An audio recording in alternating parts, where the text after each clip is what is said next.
Hello, everyone. I'm Jonathan Little. Today, we're going to be streaming on ClubWPT Gold. Today, we have a $5,000 free roll. It's available for members of the poker coaching community. If you signed up using the sign up link at pokercoaching.com/freeroll before today, well, you're eligible. Make sure you get in the game. Also, I noticed they have a $750 free roll on ClubWPT Gold that's starting literally right now. So I figure, why not get in it? So $750 for free. They're giving away. They do this kind of thing regularly. Let's get in there and try to win. How about that? You can find this if you go in the lobby to tournaments. Then we scroll down to, where are we looking at? Well, I guess it should be starting any second, huh? Right, you look for the one with $0 buy-in. Their lobby's a little bit difficult to manage. Here we go. $750 sweepstakes coin for free right there. And then the poker coaching free roll tournament right here. You do have to have a ticket. I'm already in. If you signed up using the link at pokercoaching.com/freeroll, you are in. So, get in there. If you missed out on this week's free roll because you signed up too late, or you're just joining us here today, well, you're out of luck for today, most likely, unless they somehow get us tickets sent over, which I don't think they will. But you can play next week. Next week, there is another, I'm sorry, not next week. On the 31st, there's another $5,000 free roll given currently in the free roll. What did I just click? There are only 24 people registered. That's pretty good value. I don't know how many people are going to register before the tournament starts in 30 minutes, but it's a pretty good deal.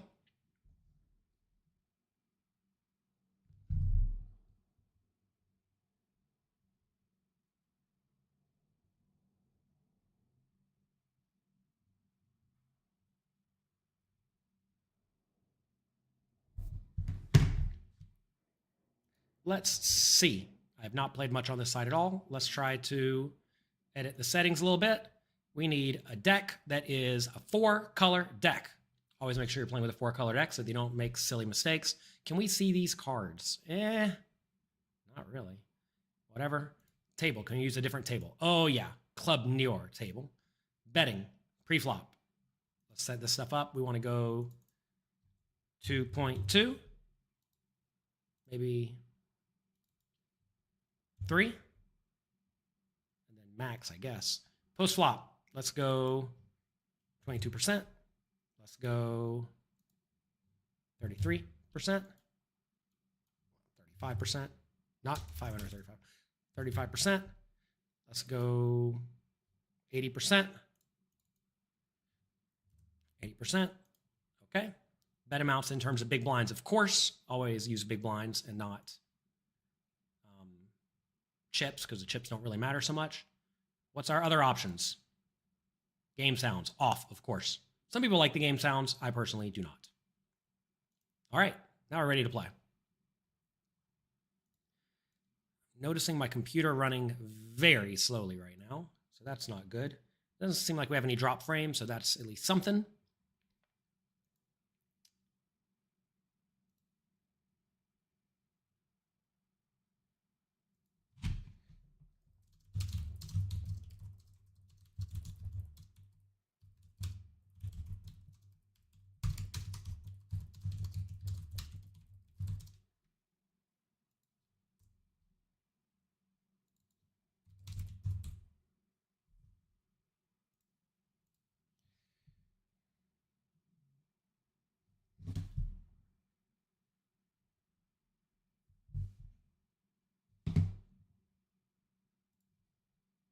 King 3 offsuit.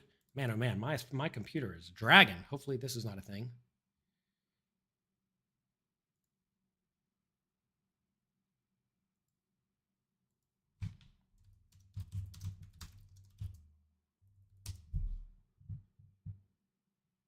We are on a 5-minute delay. If anyone who is a computer expert in the chat who knows why my laptop, which has pretty good specifications, may be going slow, please let me know. It's been dragging like slow or quite slowly for the last, call it 3 weeks. I did get a new camera. Would getting a new camera slow my computer down substantially?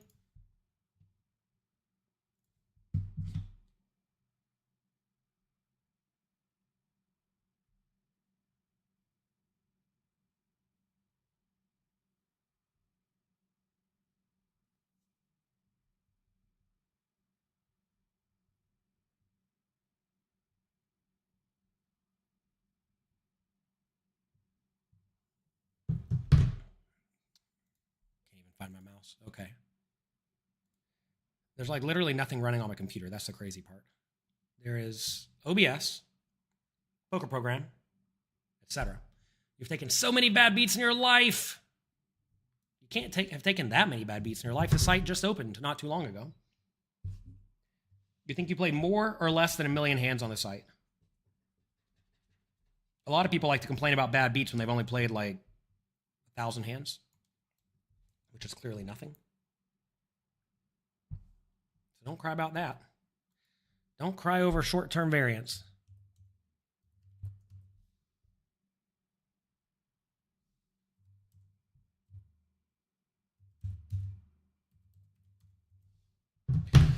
All right.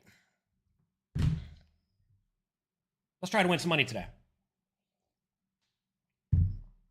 ClubWPT also has a ton of cash games of all sorts of stakes, mid stakes.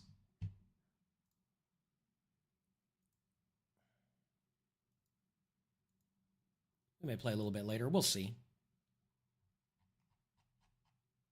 They have anti-games on the site, which is neat. They have double straddle games, or straddle games, which are nice, neat. I guess they're not straddle games. They're multiple blind games. You have to be a PokerCoaching member to get in. You do not. You just have to go to pokercoaching.com/freeroll and follow the instructions. That said, you may be too late for today. But we have another free roll on August 31st, 3 p.m. Eastern time. I'm sorry, 3 p.m. Pacific time.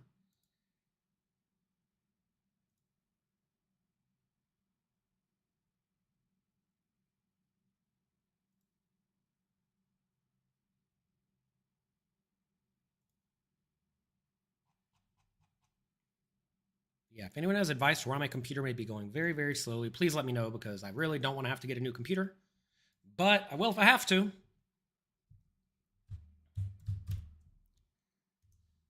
I sent the specifications over to one of my team members the other day.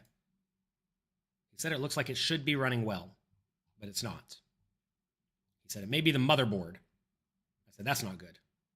He says, take it into Best Buy. I really don't want to do that, but I guess I will if I have to. You know, you do what you got to do.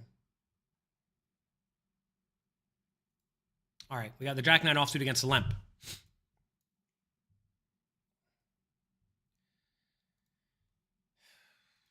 We will just check.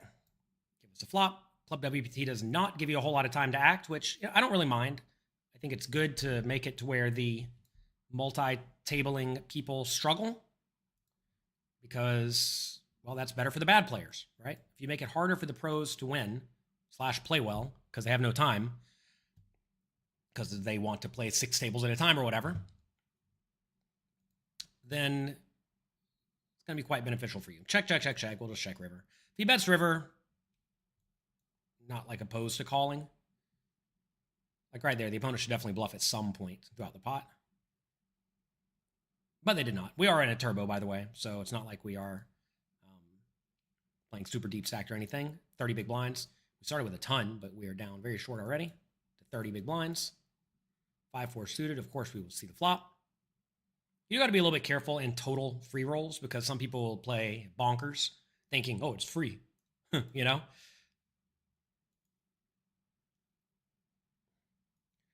Did I talk yet about the update where WPT allows people to pay to see the muck cards? Yeah, I think it's horrible.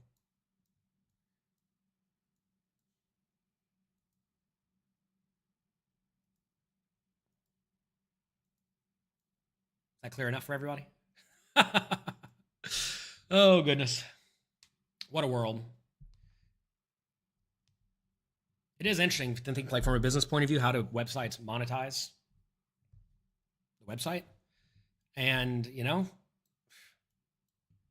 I guess the answer is if you don't like it, don't play. Simple as that. And to be fair, look, sites can have good things and bad things about them. Some sites have better software than others. Some have better security. Some have easier deposit methods, et cetera, et cetera, et cetera. Some have silly things like pay to see your opponent's cards. Some have it to where you can pay money to throw fake Coca-Colas at your opponents. There's all sorts of things they can do to get your money. It's up to you to decide if you want to do them. I do agree, though, that it's certainly not good for good players. And it's just going to take more of the bad players' money quickly. Just extra rake. Contrary to popular belief, no rake is usually better. It's interesting, though, because rake can come in all sorts of forms. Like, a lot of people don't necessarily recognize, like, when you go to the casino to play poker, right?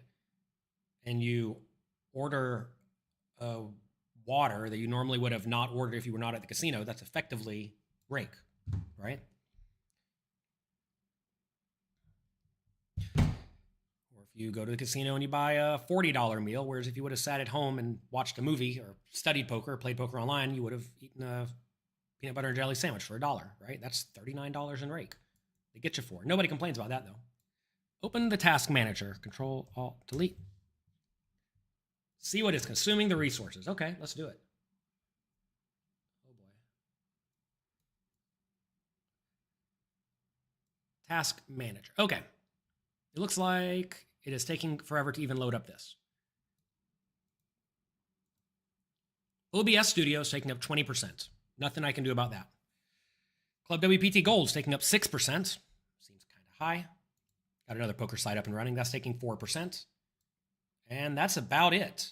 So, I'm using roughly 50% of the CPU and 43% of the memory. OBS Studio is clearly taking up a ton. I recognize that. That's the streaming program. There's nothing I can do about that one. There's a bunch of other little nonsense things running. Maybe I could, like, disable some of that. But they're all taking up like 0%, you know? So yeah, the only things taking up anything really are poker programs. I mean, that's it. So yeah, we're roughly 50-ish% CPU, 43% memory, 1% disk, 0% disk, something like that. All right, we turned trips in this free roll tournament. I mean, let's. Oh my gosh, what is that? Oh my gosh. Well, I'm trying to not fold. Thank you for Peak GTO. Glad to hear it. It's a pretty decent program. Thank you very much. What we're going for. Terrible river. We got to get our bet. Like, what is this? So it just goes to. Does this do one big blind? Okay, that's good. We can certainly value bet river, right?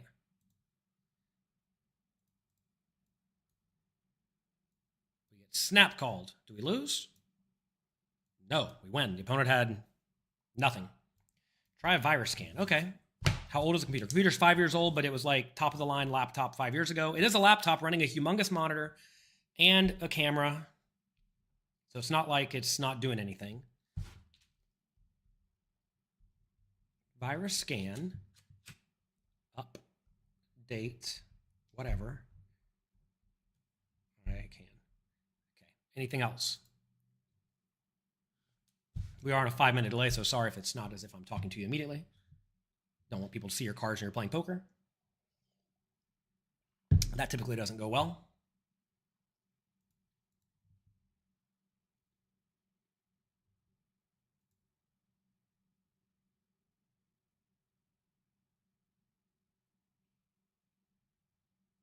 Reach out to God's big toe. That's exactly what I did. He said, take it into Best Buy.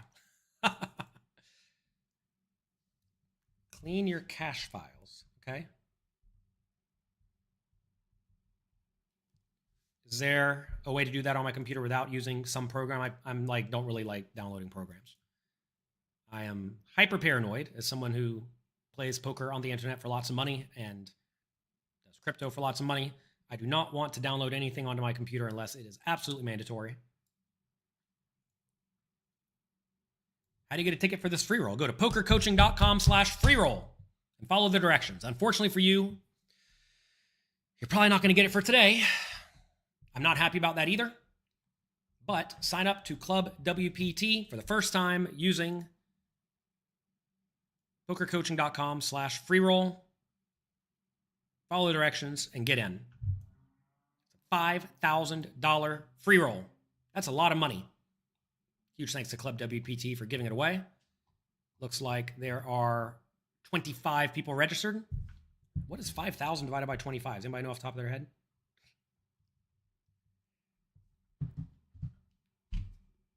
$200 just for showing up, huh? That's pretty good. Are my bluffs and low stakes not working because of players, me, or should I value bet more? You should value bet more in small stakes typically. I mean, heck, you just saw this hand I played, right? Where I had the Queen 10. I thought the river value bet was actually like kind of thin. And I bet a lot of people don't make the kind of thin value bet with only trips when there's a straight and a flush available. But I mean, opponents pay, you know? So, got a value bet. Got a value bet.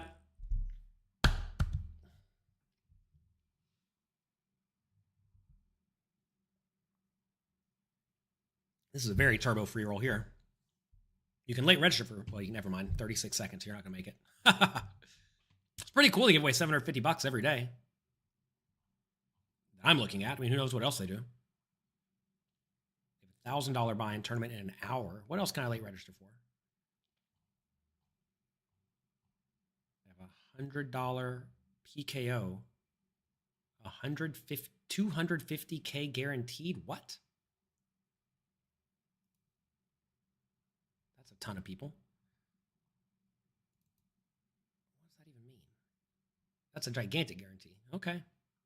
Part of the PKO festival. That's cool. $110 sweepstakes coin buy-in with a 250K prize pool. Nice. Nice. They have a $110 freeze out.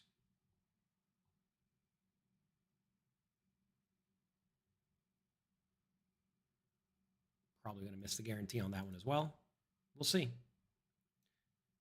Very rare to see low stakes players fold top pair. That is correct.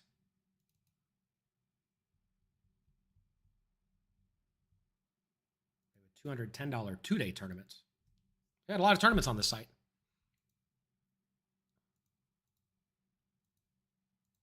A lot of tournaments, lots of free rolls. Get in there and get your share.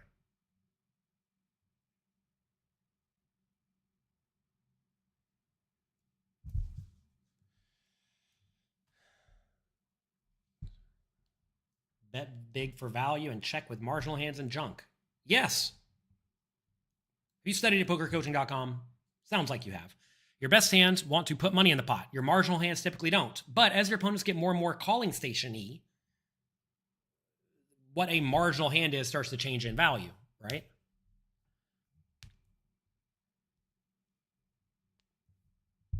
Like that Queen 10 hand I had just a second ago where it's like probably thin-ish.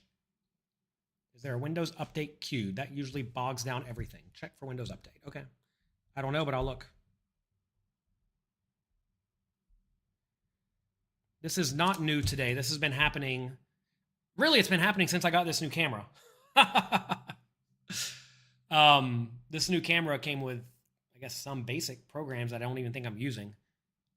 I got a lot of stuff plugged into the laptop. I don't know if that would even matter. I mean, I got a sound card with giant speakers. I got about 8 USB things plugged into it through various splitters. I got a humongous monitor. I got this camera. I got another camera. I guess I only need one of the two cameras, don't I? Now that we got the new camera. But like, again, I don't know why the thing's going so slowly. It's been a thing for the last few weeks, and it's been incredibly frustrating. Because, I mean, look, my mouse is just like, look at this. It's not accurate all the time.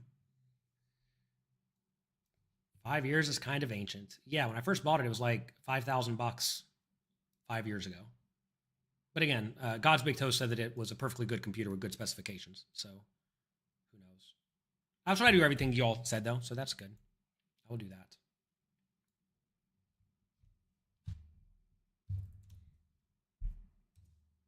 There's an about your PC thing, right? It's not going to show anything private, is it? I guess I probably shouldn't show you all this stuff, huh? Storage, 954 gigabytes. I'm using roughly half of it. Graphics card is 8 gigabytes. Installed RAM is 32 gigabytes. Intel Core i7 10875H CPU at 2.3 gigahertz. It's MSI computer. 64-bit operating system. I don't know, anything else you want to know? Windows 11 edition, home edition. That's all I got. Thanks for the help. I appreciate it. Thank you all for being here, by the way. Click the like button, click the subscribe button, click the notification bell. By the way, do you know that you can stream yourself live while having your table 3 to 5 minutes delayed? What? I don't even know what that means.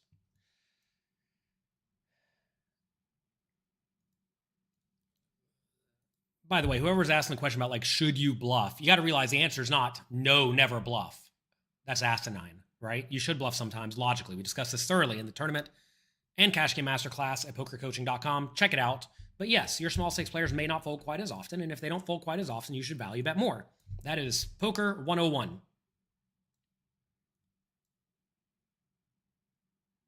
Okie doke. Ace King suited. Here we go.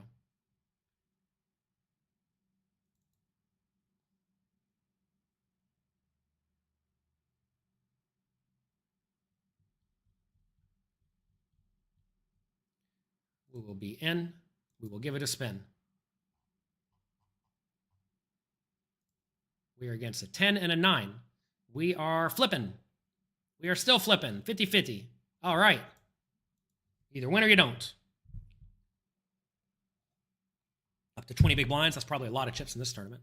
We are 278th out of 861. This is a $750 free roll. They just gave that away today. In addition to the $5,000 poker coaching free roll that starts very soon. In about 8 minutes, only 25 people are registered. Man, oh man, I told them that nobody would sign up until last second. But luckily for all of you here today, you can sign up today at pokercoaching.com/freeroll. Get in the game. Next time we have the $5,000 free roll, that will be on August 31st. Full information is at pokercoaching.com/freeroll. I want all of you to get in there and get the money. Is the free roll for new signups? Yes. Did you read pokercoaching.com/freeroll? It explains these things. This is for new players who sign up through pokercoaching.com/freeroll. You already got somebody else's code. They probably already gave you a bunch of money to get you to sign up anyway.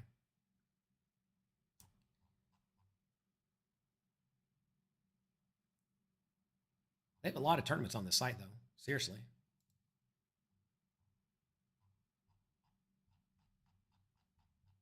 It's pretty good.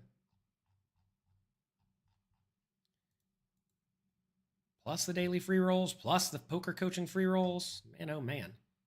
You can sign up to this. This is a 2-day thing. Ugh. I'm not a big fan of these tournaments where you can re-enter 100 times, honestly.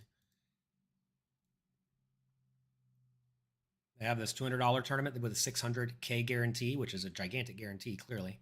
But you can re-enter 5 times on a bunch of different days. And sometimes you just get stuck your eyeballs.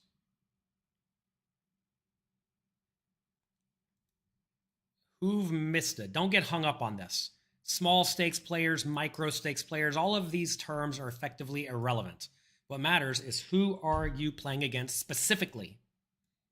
The players at 1 cent, 2 cent are not all that much different than 5 cent, 10 cent. Okay?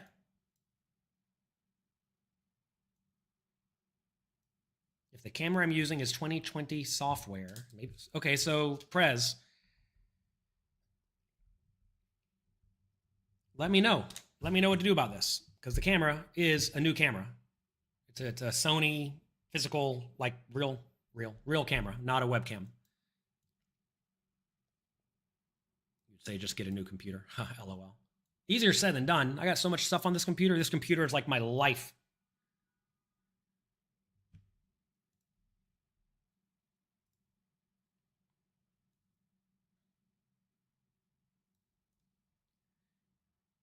Is there like an easy way to like literally clone your old computer onto a new computer? If so, I would love to know how to do that as well, because I don't really know how to do that.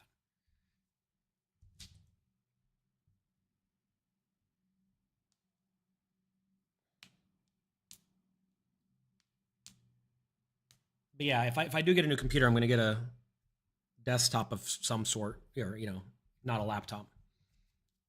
Used to travel a whole lot more. Travel a little bit less nowadays. Only a few places I go to. So it's probably time just to get a big desktop computer. I have this humongous desk. It's about this big. And I got a 30-inch monitor, maybe bigger. I don't even know. Probably bigger than 30 inches. And I'm going to have to, I have my laptop right here. I'm going to have to put another monitor here, I think. I love monitor space. I am a sucker for good monitor space.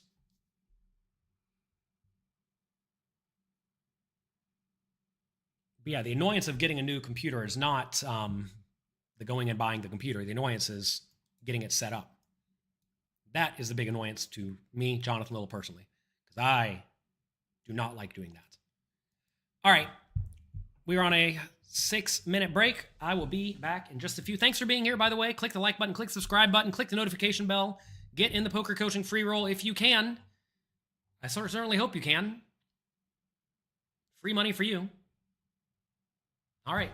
See you in a minute.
Oh boy. What is happening here? Well,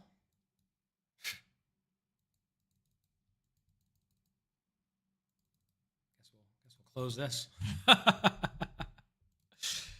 Oh, goodness, what a day. Let's try to log on again. How about that? Oh, didn't even log me out. Okay, it's weird.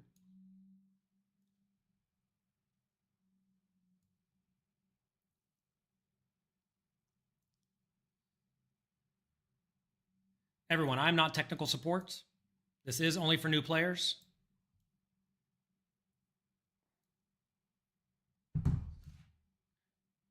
Get an external hard drive to clone it. Okay. How do I actually? I got a bunch of external hard drives. How do I go about cloning everything on my computer and then putting it on? How do I get everything from one computer onto a new computer easily? Literally copied. Literally copied. That would be so wonderful. So if you've been playing on here, you can't get in the free roll. That's correct. This is for new players on ClubWPT Gold.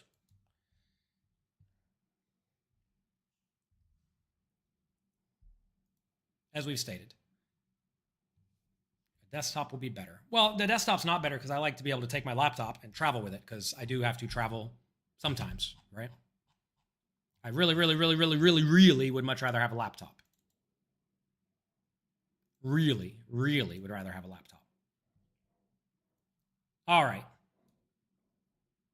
$750 free roll still going on. But now we are in the big one. $5,000 free roll thanks to ClubWPT Gold. Thanks to them for putting it on. We'll have another one on August 31st for everyone who's having trouble getting in this one. Well, sure hope you can get in next time. You've used Acronis, A-C-R-O-N-I-S to clone. Okay, cool.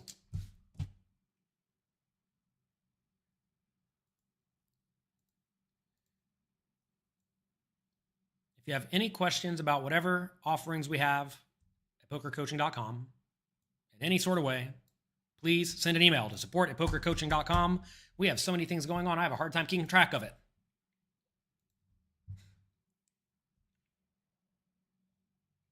I'm just sitting here trying to have my coffee.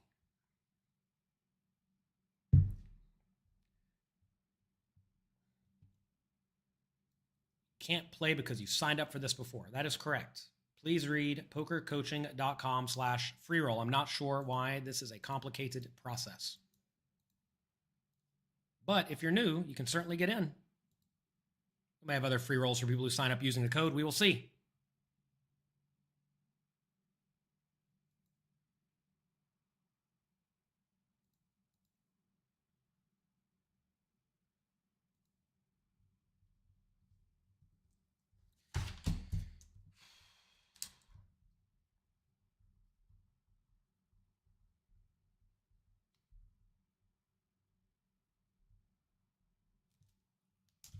All right, we're starting very deep stacked. I imagine this is going to be a decent turbo as well. We will try to win. There's only 31 players in this tournament. Let's take a look. Does this give us information on payouts? Prizes. First place is 1,375 coins. Sweet. That may change as more people sign up. You're at my table. Feel free to berate you. Okay, sure. Style in 40s. All right. I will do my best to pay attention. You all know me. When I'm streaming, I can't pay attention to anything. But I will do my best. The tournament's now hand for hand in the other one. We're about to get in the money. Hey, congrats. We're in the money in the 750 free roll. All right. If anything happens in that, I'll let you know. Ace-5 offsuit. Not particularly good hand. I don't want to make it 100-something big blinds. Let's try 3. A little bit loose. A little bit splashy, a little bit active, but, you know, we'll try to run people over. You'd love to have a chance to win 5K with only 30 people. Yes, it's a good offering we have for you all. I agree. Let's just check back this top pair bad kicker. 3 ways. I do need to change the color of these cards because this is not so clear to me. Facing a big bet on the flop, huh? Let's make them purple. Call, of course. You got to be a little bit careful in this spot. We'll get a tank and a check. If they bet again, I think we're just going to fold immediately. May feel a little bit tight, but lots of draws just came in. We do have a gut shot. Like in a GTO world against like good, strong players, we probably can't fold, but I think it's probably fine to fold in this instance. We get punished for playing the ace-5 offsuit. That's what we deserve. You really don't want to go around folding the top pair that often, but multi-way, it's not particularly great.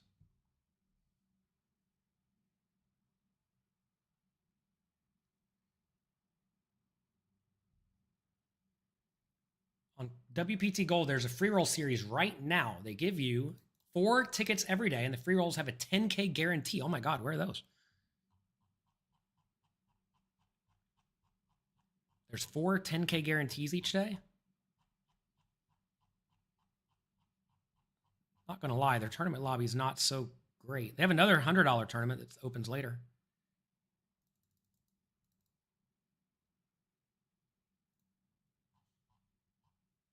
Where are these 10K things? I want part of 10K.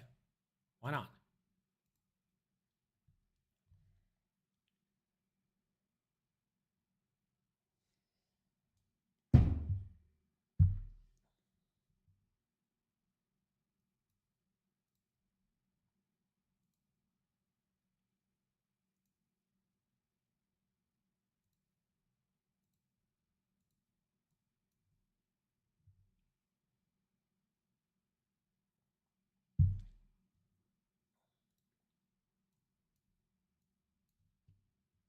Acronus True Image. Okay, cool.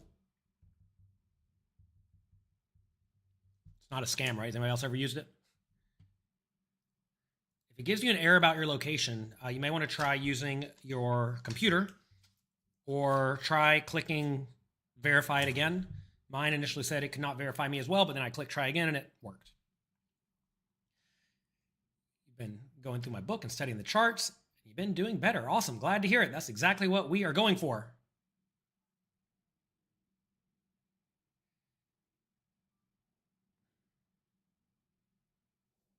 Why are we looking in chips now? Why did that happen?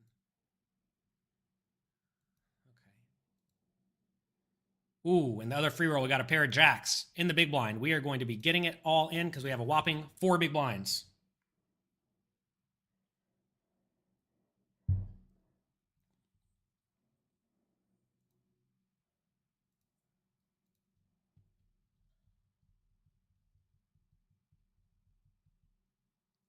Hot shot, tater tot. Oh my goodness. How do they know? How do they know?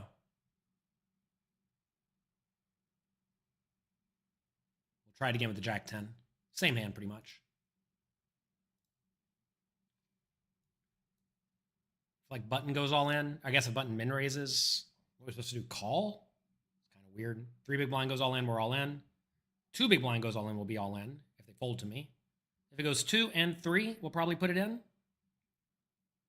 With the call in the middle, can we call 1.7, 1.5 here? I think we actually can pretty reasonably. It may sound crazy, but if we get a top pair, we're just happy, right? And if we don't, we can just check fold. Like, I think it's fine to check fold this 3 ways if someone wants to bet.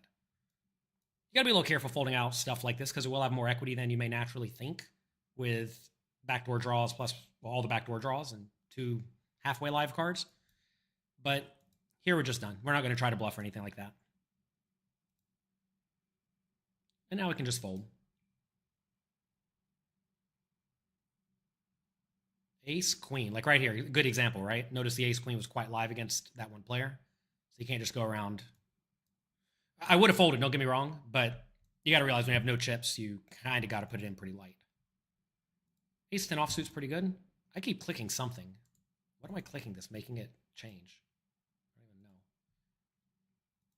While I'm with king 4 on the button in the other hand, or in the other tournament, for 3.4 big blinds. When you have no chips, you got to gamble.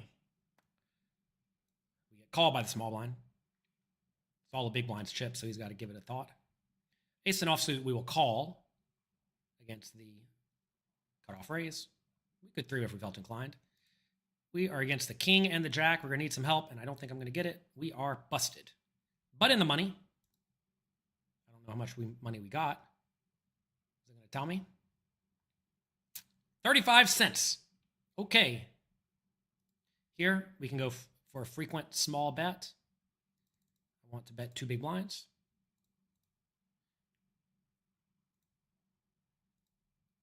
And we'll bet again on the river. I think we can bet very frequently in these spots on the turn in the river. I know it feels a little bit rough. So we should not expect to get raised very often at all, I don't think, because I have lots of 7s and 8-7 and a 2 in my range, and the opponent really shouldn't have much of that at all. But whatever. There are going to be some spots where people just try to run the bluff on you because they think they can, but without realizing necessarily that your range is very, very strong there in general. So the opponent's got to be careful raising too often. We, of course, had nothing hand, so we can easily fold. We'll just fold 5-3 blind versus blind.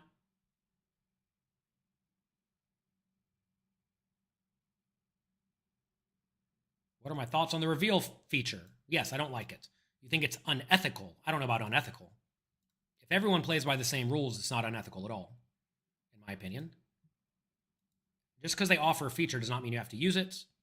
Just because the site offers the feature does not mean you have to play on the site. Wow, raise and 3-bet, huh? We'll make nitty fold. If you don't like the rules of the game, don't play the game. Also, it's not really a new thing. It's been happening a lot in various, call them more gimmicky sites that have all sorts of other stuff you can do, like throw a rotten fish at your opponent after they beat you in a hand, stuff like that. This is a spot, by the way, with the 7s where if this was like an actual free-to-play free roll where the value is not much, you may just want to rip it in and move on with your time. But we're trying to play and win $1,000 here, so we're not going to rip it in for no good reason. We would have made a set and lost, so that's cool.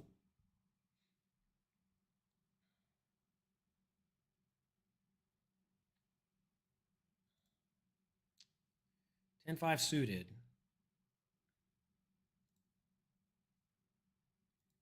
We will not play.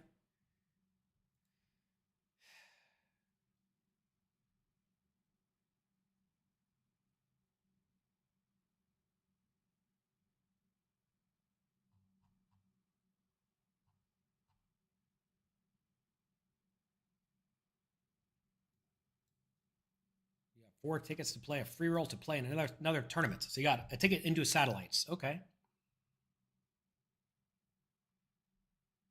Might as well spin it up. Yeah, what do you think about the reveal feature? I think it's awful. But again, just because something exists does not mean you have to approve. Just because sites do some things you don't like does not necessarily mean they are bad sites. But no, I don't like it. I can't fathom any professional will like it. Recreational players will like it. They'll click the button sometimes. They'll lose their money faster. They'll get to see if the pro had it or not, whatever. The people who beat them in the hand has it or not. But again, I don't know about disgusting. I don't know about that. You got to realize businesses are in the business of making money, right? And if the pros don't like it, they can quit. And let's get real. A lot of sites probably don't care if pros play anyway.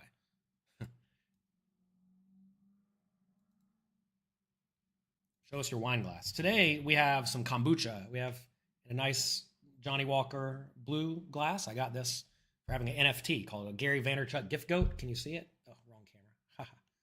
It's got a nice little gift goat on this.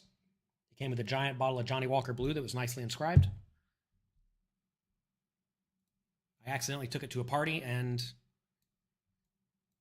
it was a party at an NFT gallery, and I was tasked with bringing about 8 bottles of drinks for everyone. And I went to the store, had them send me 8 bottles of drinks to my apartment. Also, the Johnny Walker Blue was there in a box. I did not realize it, so I ended up taking the Johnny Walker Blue to the party. We drank it up and had a great time.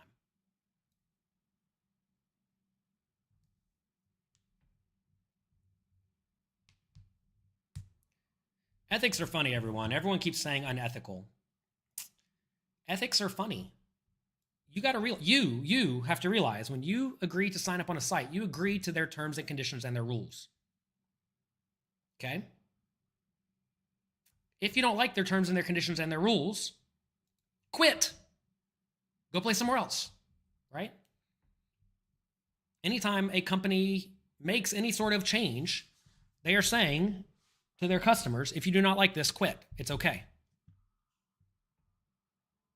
It keeps people from being able to collude so easily. Websites know what all your cards are. You got to realize it's not like encrypted on the back end. The websites know if people are colluding and whatnot. Also, I don't really think collusion is much of a thing. I mean, it is a little bit, don't get me wrong, but I don't think collusion is nearly as big of a thing as people think it is. You can collude hard in games like Pot Limit Omaha or Limit Omaha 8 or better, for example. You banked a $560 tournament on WPT the other day. Nice. Glad to hear it. Congrats. Good job. Good work. You got to realize you're allowed to make use of the feature as well. I'm not saying you should. I can tell you I would literally never click the button. I think it's crazy that the site keeps all the money. I don't know. I hate it too. But again, unethical, I don't think it's unethical. Is it unethical for a site to allow you to pay $1 to throw a banana at your opponent? I don't think so. Unethical. Ethics are very funny, everybody. Very, very, very, very funny things. Because your ethics are not everybody else's ethics. Ethics are very subjective. A lot of people work on the same ethics and within reason. Like, for example, take slow rolling, right? Oh boy. What do we do with this? Is the play to just call or click it? I don't think we should shove. Maybe we're supposed to shove, but I'm gonna call. This will make a cascade of calls, but if we get top pair, we're probably good. If we don't get top pair, we can reasonably check and fold. What would be bad is if it went like, if somebody jammed on us. That would be quite rough. Here, this is kind of like that Jack 10 I had a minute ago where hand's like not quite good enough to play for all the money. I'm hoping in a free roll, people will just check and not try to bet into the dry side pot with too much air. Again, the problem is I'm going to have 6 outs a lot or backdoor draw some chunk of the time, but I think it's still fine just to fold. I don't like folding, but I think it's going to be the right play. So notice we had the top pair. Notice we also did have the 6 out, so didn't particularly love it. Notice by calling, we did let that hand in. But also, you got to realize in free roll tournaments, if you jam here, some portion of the time they just call the 10-8 suited. You get your money in ahead, but you're out a large chunk of the time. And we're not trying to be out immediately a large chunk of the time. We are hoping that we can actually find some decent spots. We've not found any decent spots yet. You got to realize in turbo tournaments, you may not find decent spots. They may not come along. And you just lose. Raise, call, call. A lot of people call here with the queen 5 offsuit. That would be a big mistake. You do not want to call big card offsuit. Little card offsuit, very multi-way. You're going to be incredibly dominated. You're also out of position. You're going to realize your equity very poorly. And that is the exact spot you don't want to be in.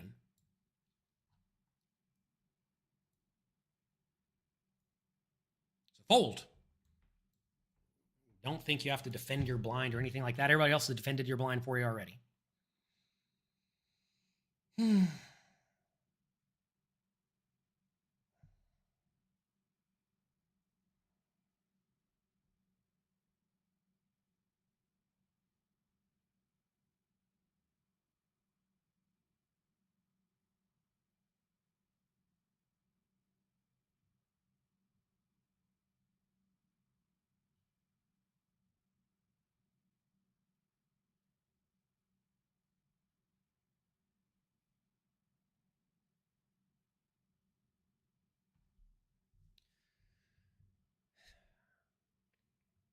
We're doing poorly in the tournament. 28th out of 30. A lot of people would look at that ranking in the top corner and think, oh my God, I'm doing so bad. I should be sad and depressed. I got to make something happen. No, no, no, no, no. We're doing perfectly fine. We'll call the raise with the king 9 suited and try to make a hand. I keep saying, try to make a hand. We'd love to make a hand. Sometimes we will.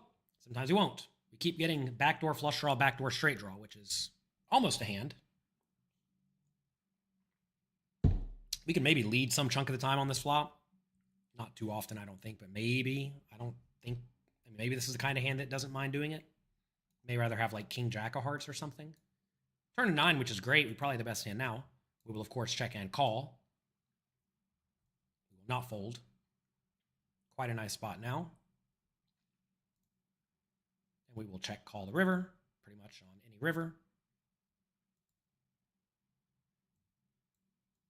Styling knows me. They should probably value bet quite thin here with any hand that's better than mine, because I'm going to call. Good no bluff on the river. Probably shouldn't bet the turn in reality with the ace-4 because it has some showdown value, but if you bet and get called, you're just in terrible shape. You'd rather bet there with, I'm going to fold this one, the 10K club. I've known for a very long time. Typically on the tighter side, we're just going to fold. Again, I'm not support for the WPT website. We have a support email support@pokercoaching.com. For any technical questions, please. We'll just call the 10K clubs under the gun raise. You don't have to 3-bet ace king every time. You certainly can. Don't get me wrong. We'll play multi-way. We flop. Backdoor straight draw on 2 overcards again. Colluding is everywhere. I think a lot of people like to blame things like collusion or bots or whatever for the reason they're losing at poker. Hate to break it to you. How are you going to collude in no limit hold'em? Seriously. You can share cards, but that's not that substantial. There's only 2 cards, right? You can try to bet people out of a pot, but that's stupid because if they just have a good hand, you both lose all your money. That doesn't work. So what else? What else are you going to do? I mean, you can I guess split a lot of action in the tournaments or something. And again, that's doable in small field events for sure. High stakes small field events. Don't play gigantic stakes small field events if that is your concern, right? What else? What else are they going to do?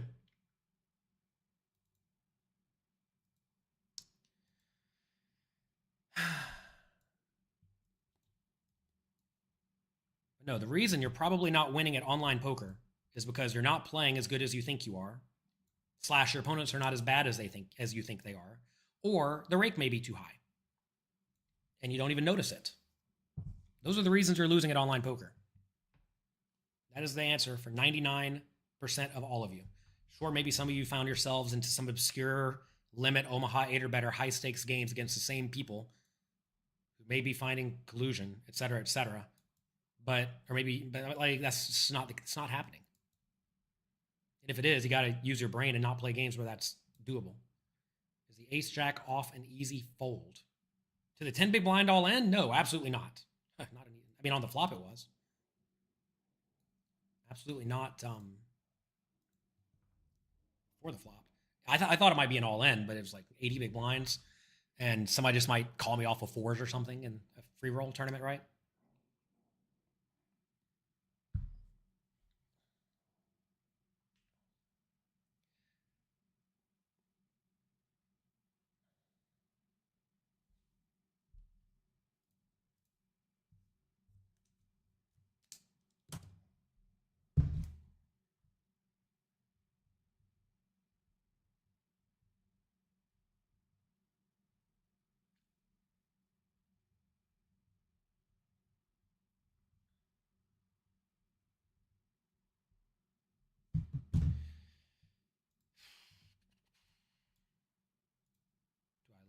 Like with WPT Global. I don't even know what that means. Is the tournament still running? Yes. I'm playing it right now. Is this the first week? You could not find it. It is in the lobby. I realize their lobby is a little cluttered. If you did not sign up using the link at pokercoaching.com/freeroll, you will not be able to get in it.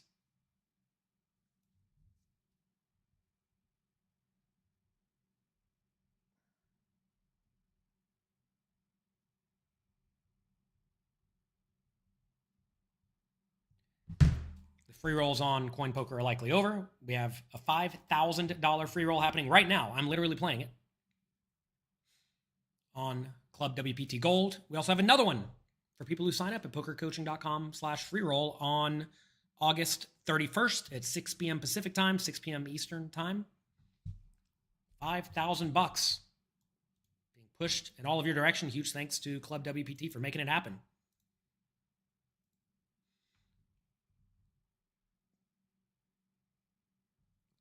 Avatar looks like Gordon Ramsay. A little bit.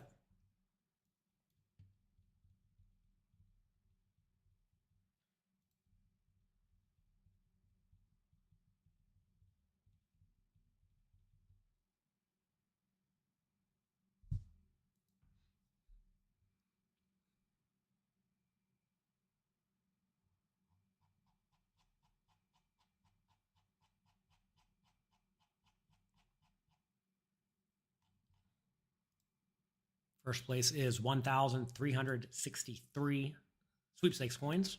I think that's what they're called. People getting disconnected.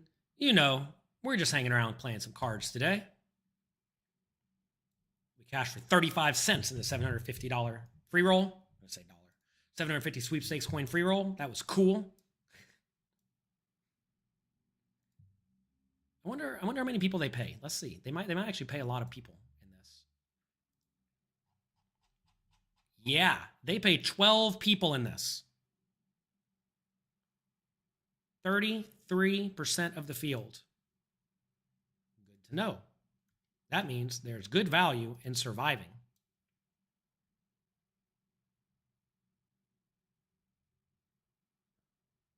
That doesn't mean you should be a super nit or anything. You should certainly try to get a hold of chips. But you should also not be too insane, because there's a lot of merit in just hanging out and moving up the payouts. Thanks again to all of you for being here today. Click the like button, click the subscribe button, click all the other buttons, not the down one. If not already, make sure you check out peakgto.com. We've been uploading a bunch of drills of the day. I've been going through a bunch of pretty cool spots recently where even I'm learning a lot of stuff about how to play specific scenarios.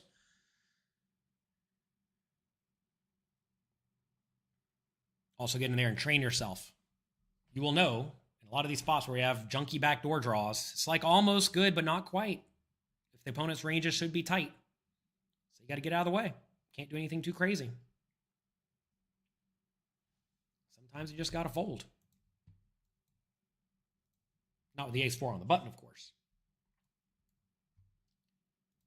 Now, I would say, like in free roll tournaments, you have to be a little bit looser when it comes to calling 3-bets, calling shoves, etc. I would still just fold this to the $1 shove for 14 big blinds in this spot. We'll check back bottom pair. We'll check her bet, do whatever.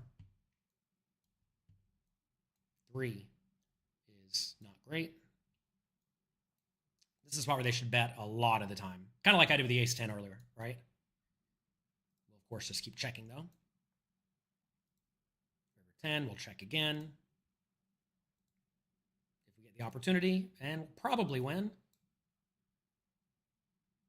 All right. Like right here, I think the Jack-8 should definitely bluff the turn. Any hand that just can't win at the showdown in that spot really, really, really needs to bet. And look, I would have called, and then you could have bet again on the river, and I probably would have folded. And that's clearly great for the opponent. Not so good for me.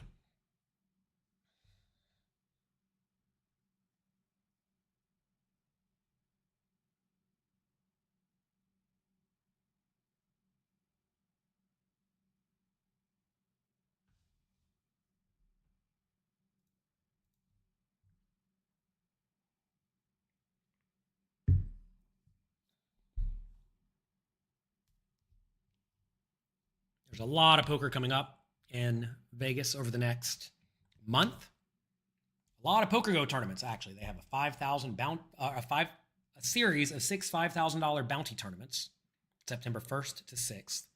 Then there is a tournament at Venetian. Then there's I believe it's the Poker Masters. Is that the one they call it? Whatever. There's another series in the PokerGo studio. When you're playing pretty much all of it, I posted some action for sale on PokerStake. You can find that on PokerStake.com. You can get in the game. I have low or no markup for a lot of the events. So you can get in the game with me. I'll, of course, show up every day and do my absolute best. Sometimes you win, sometimes you don't. I won the PokerGo Cup a while back. That was cool. Bunch of trophies up there. Those were neat. That was last year at some point. Got us a little bracelet this year. A month or two ago. That was cool. It's good to get bracelets in 2 seconds. I don't know if y'all have ever seen these. These are World Poker Tour bracelets since we're on the WPT. Yeah? It says on the back, this is from Foxwoods back in the day. Here's another one. I don't think they still give these away. This is from the Mirage. We have two WPT bracelets from Tiffany & Company. They have a few little diamonds on them. Yeah? How nice is that?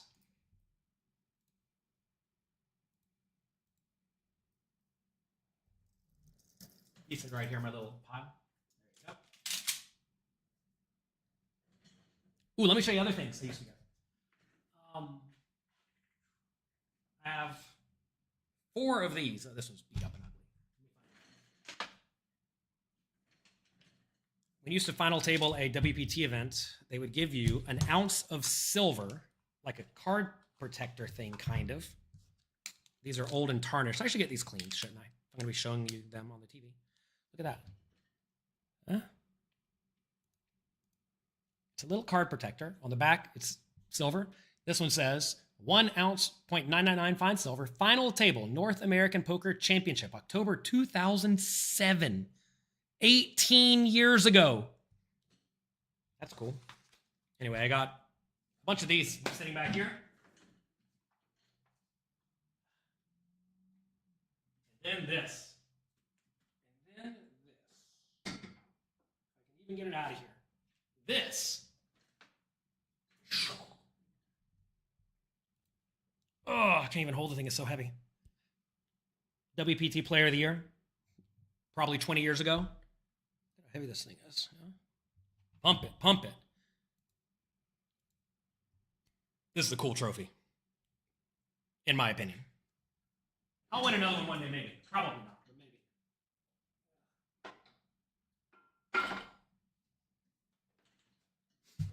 So we have lots of little WPT relics.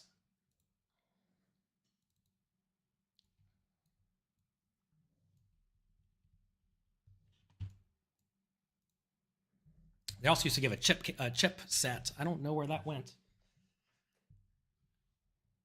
It was cool. It was in like a giant, nice wood case with cool cards. How do you get a ticket? Go to pokercoaching.com/freeroll.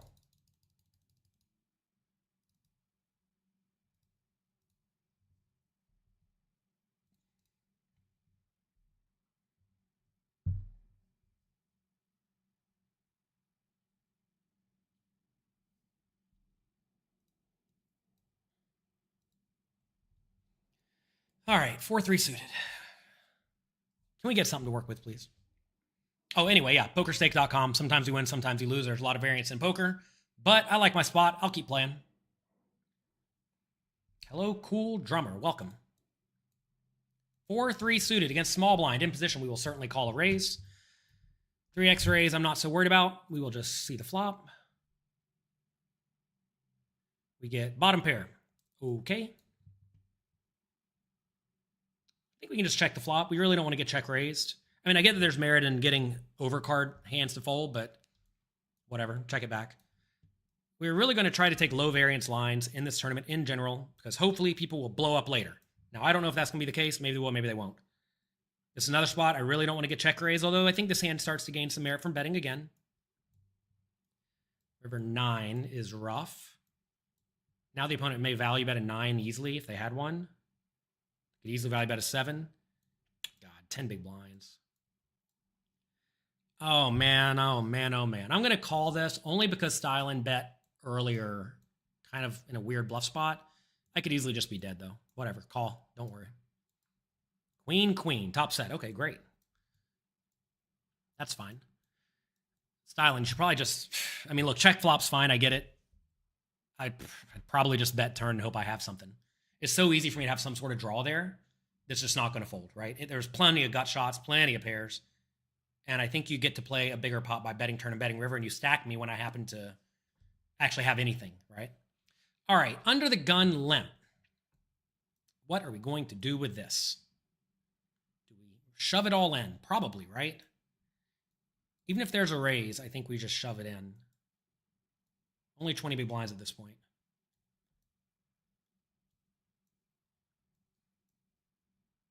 I'm aware it was an overbet on the river, you know, and again, maybe it's maybe you should read into the fact that most of the time overbets are just nuts for most people. Nothing saying against Stylen here, but a lot of the time, a lot of people are just gonna have nuts when they do that. Why don't you sell at markup? I sell a little bit of markup. I'm not trying to vig all of you. I know some content creators out there sell for as high as they possibly can, but I'm not all about that. I'm trying to give all of you good experiences and whatnot. If you buy at too high of a markup, you're going to lose. We get it in poorly. Oh my gosh, are we going to not lose? Oh my God, we're so lucky. Well, Stylen, you got to be more lucky. Stylen's in the chat here. That's not lucky for you. And it is for me. But that is an interesting question. Why not sell at a high markup? Because, I mean, like, look, in reality, I could sell at a huge markup for a lot of these, especially smaller buy-in tournaments, and people would pay it because they want to have a piece of John Little, right? But I'm really not about trying to make as much money as possible at this point of my life in general. I'm more about trying to give people good experiences and help people enjoy their time better, right? And if you are buying at a high markup for anybody, you're probably not going to win at the end of the day. Now, sure, you can win in the short run, but if you're buying at something like 1.3 markup or higher for most people in most tournaments, if you're making money, it's minimal. And in reality, if you're buying action in whatever, $3,000 buy-in tournaments, $5K buy-in tournaments, $10K buy-in tournaments, if you're paying more than like 1.1, you're probably not winning for almost anyone.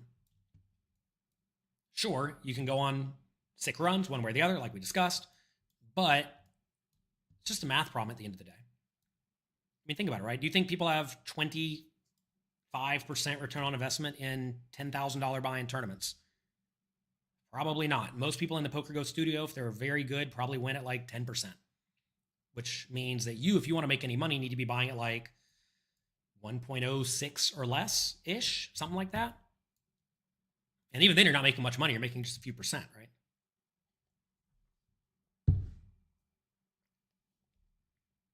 So anyway, I'm a big fan of not paying markup as a backer, and certainly I would never ask for big markup as a backee.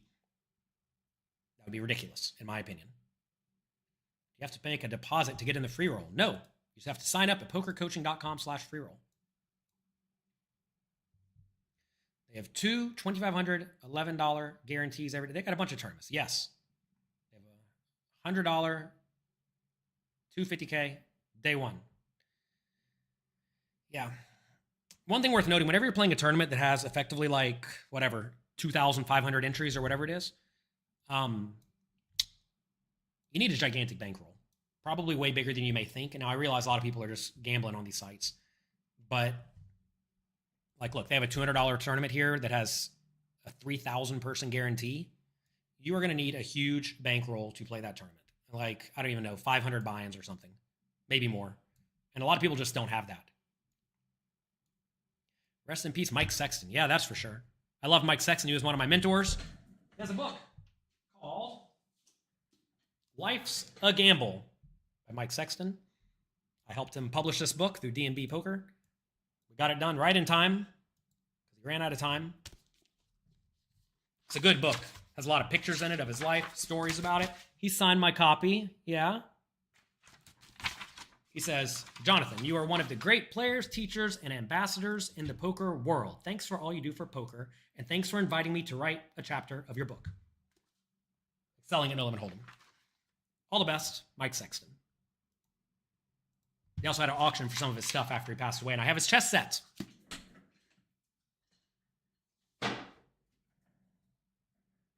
That's my little shelf of all the books I've worked on in any real capacity. A lot of books.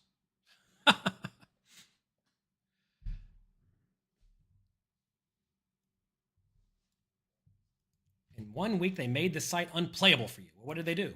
Tell me what they did.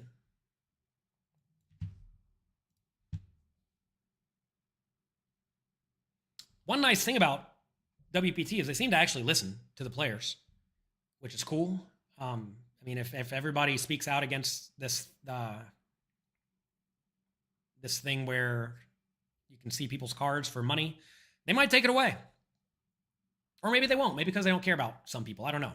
Again, I don't know. I've known WPT for forever. We've been friendly forever.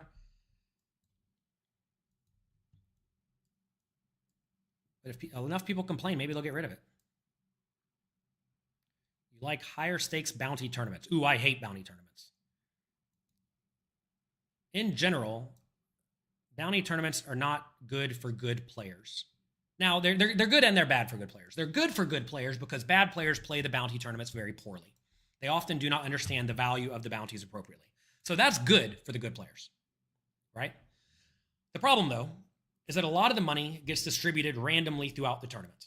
Now, that's not necessarily the case in mystery bounty tournaments, because in mystery bounty tournaments, it's all distributed to people who are mostly in the money already. I'm just going to fold this spot. This is a spot where we could be way more dead than we think. Not even going to consider playing it. We're done. Essentially, good players don't want money going to people in the prize pool randomly, because as that happens, it's not going to the top players.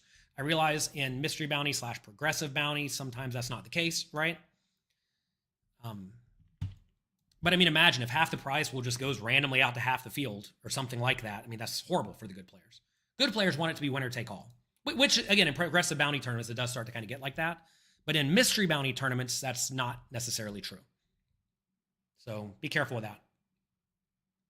If you consider what a poker site would really love to have happen, they would really love for all the money to get distributed evenly, because then everybody has money to play again.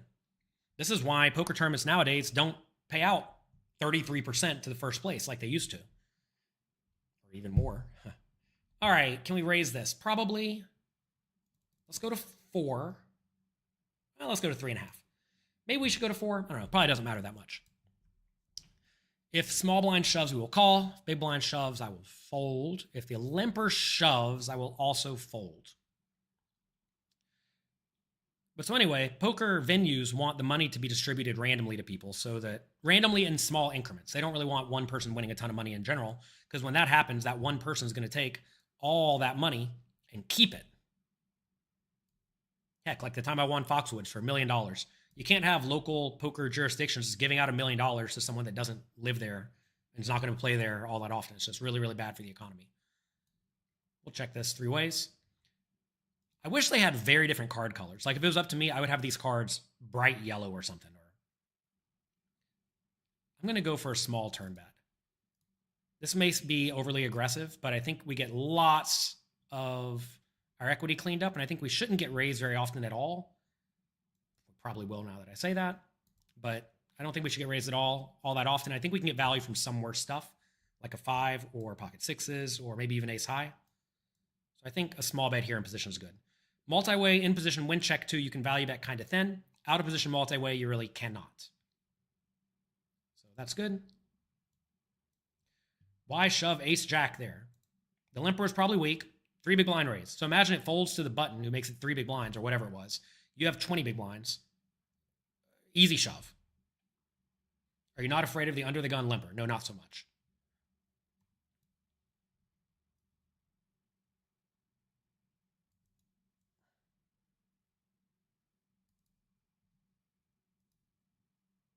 Also, we have 20 big blinds in a turbo tournament. You got to make something happen.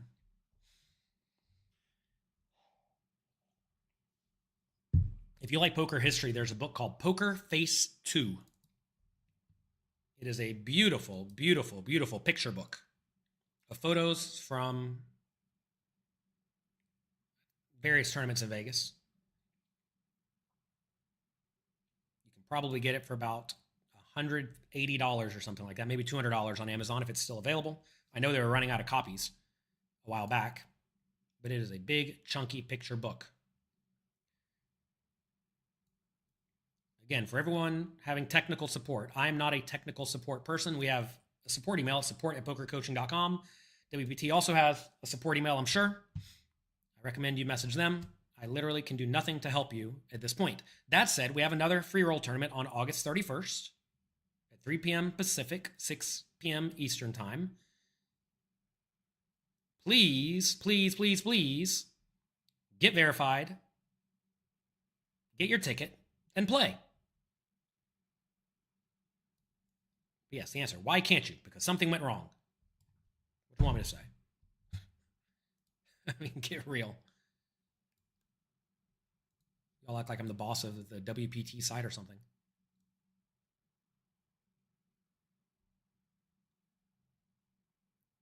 Makes me feel any better. I thought it started at 4 o'clock today. I was off by an hour. I don't know what's going on as much as all of you.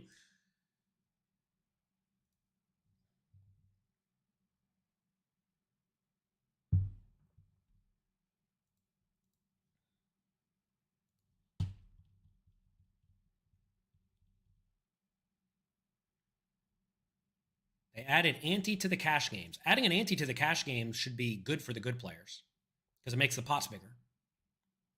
Didn't they add antes and additional blinds? Like, they made the game far more gambly, right? Which is great. You want the game to be gambly. I mean, if you're a weak, tight knit, I guess that's bad for you. But I mean, that just means you got to learn to play better. I understand a lot of people don't want to learn how to play better. Otherwise, PokerCoaching.com would have 5 million users. We don't quite have 5 million users yet.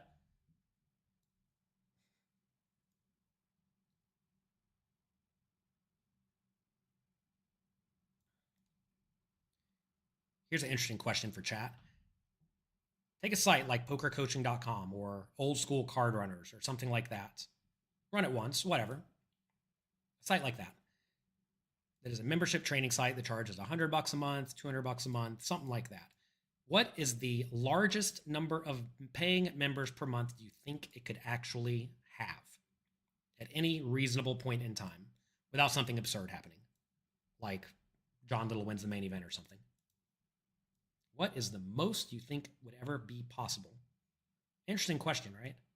Interesting consideration. How big can the business be?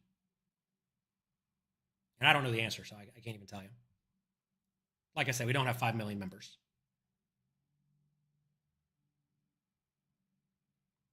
Don't even have 100,000 people paying $100 a month. Yeah, maybe one day. Maybe one day. Probably not.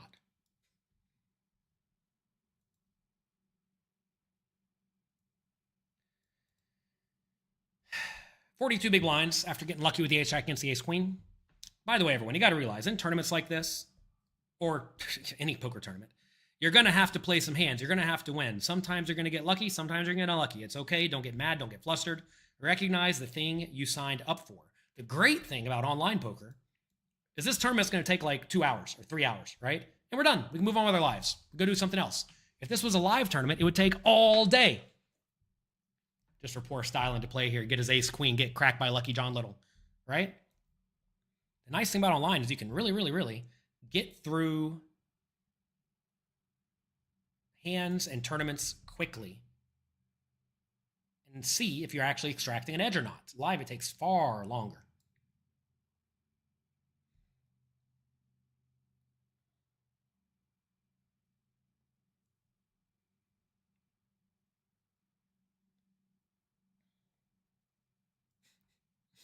Oh, goodness. Some of you are funny. All right, ace and a king. Here we go.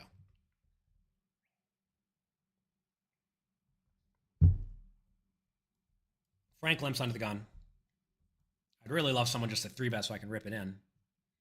Or at least call. If somebody calls, I'll rip it in too. I'd really love a shove here.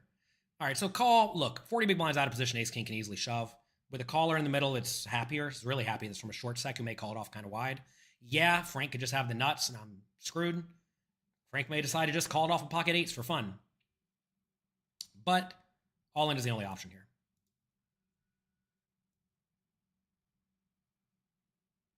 Make sure you check out the GTO charts at peakgto.com. You will see this type of hand is happy to shove in this scenario. We're against the ace and the 4, and we win. That's good.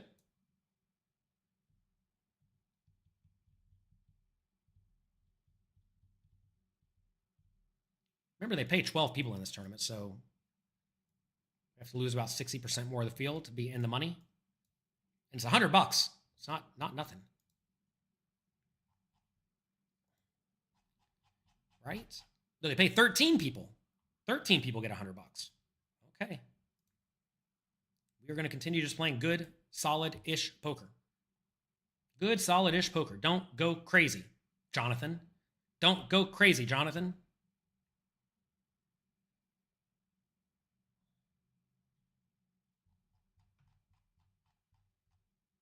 But yeah, if you want action, they have a ton of tournaments on this side. I mean, look at all these tournaments they have. They have like infinite tournaments of all buy-in levels. They got a $1,000 game. When is that? In 11 minutes? They got a $100 sit and go. They got all sorts of stuff. How cool is that? Good to see the game's alive and well. Is the site regulated? Yes, it's using the sweepstakes model. Check out all the information on their site. It is there and available for you. Can you play this on a phone? Yes. In fact, the way I log in is with my phone number. Kind of neat. I don't know if that's neat. Heck, it might not even be secure. I don't know. But yes, you can play on your phone. You can play in your browser, your web browser. They also have a program you can download, which is what I'm using, but you can play in your web browser straight from there. If you're going to sign up, make sure you use code PC. Check out pokercoaching.com/freeroll. Go to that. We have a $5,000 free roll tournament for you on August 31st. If you sign up there.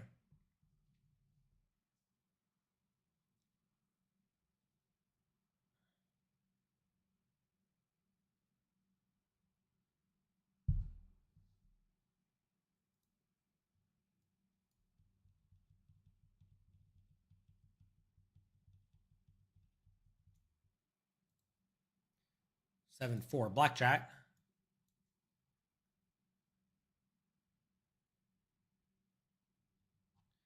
What is the free roll password? There's no password. You just have to follow the directions. pokercoaching.com/freeroll. You're already late for today. Sorry. We have another one in a month. Not in a month. Gosh, August 31st. Why can't I remember that? It's like I'm trying to find in a week. What is that, in 2 weeks? I think it's in 2 weeks.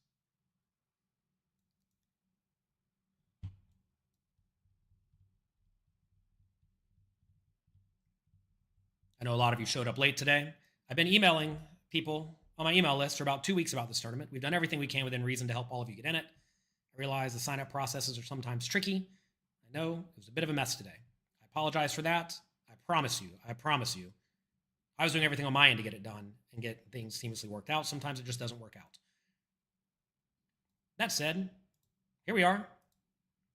We're doing it. 30-something of you figured out how to do it, and you were rewarded. If you didn't figure out how to do it, probably through no fault of your own, by the way, well, such is life, sorry.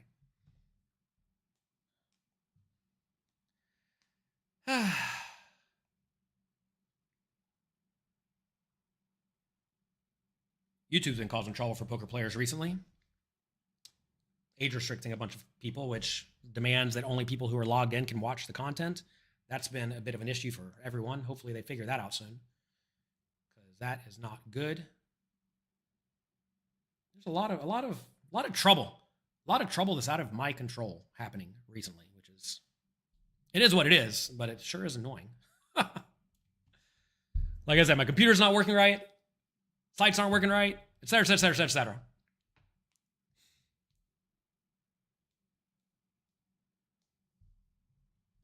Sometimes it just pours. Sometimes things are difficult. All you can do is make lemons. Make lemons out of your lemon seeds. Make lemonade out of the lemons. That is what we are trying our best to do here today. Streaming for all of you, enjoying the game, getting our settings set up on the site. We're doing it.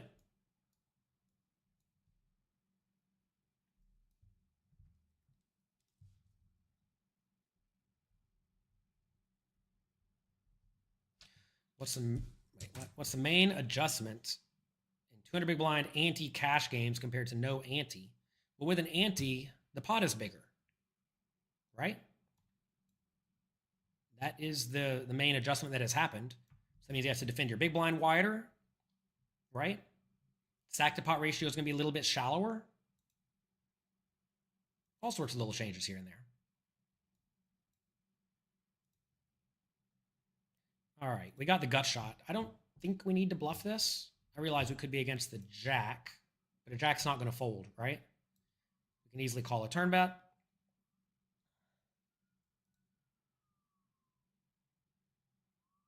Another 3, okay.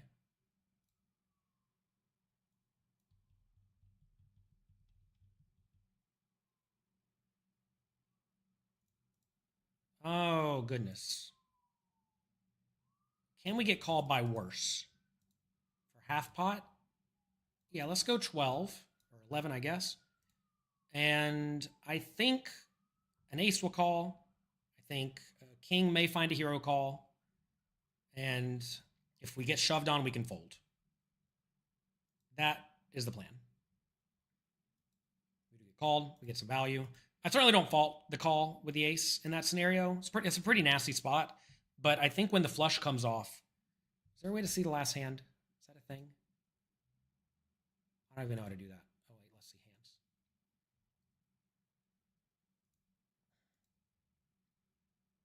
Yeah, so it ran off the front door flush, right? So I think you're probably supposed to check, call the river. I would have made a big bet. I would have bet like 6 big blinds, but then you at least induce bluffs from random jack high and 10 high, especially with backdoor flush draw. So I think you want to check, call river there. I think that was maybe too greedy, or maybe even bet smaller.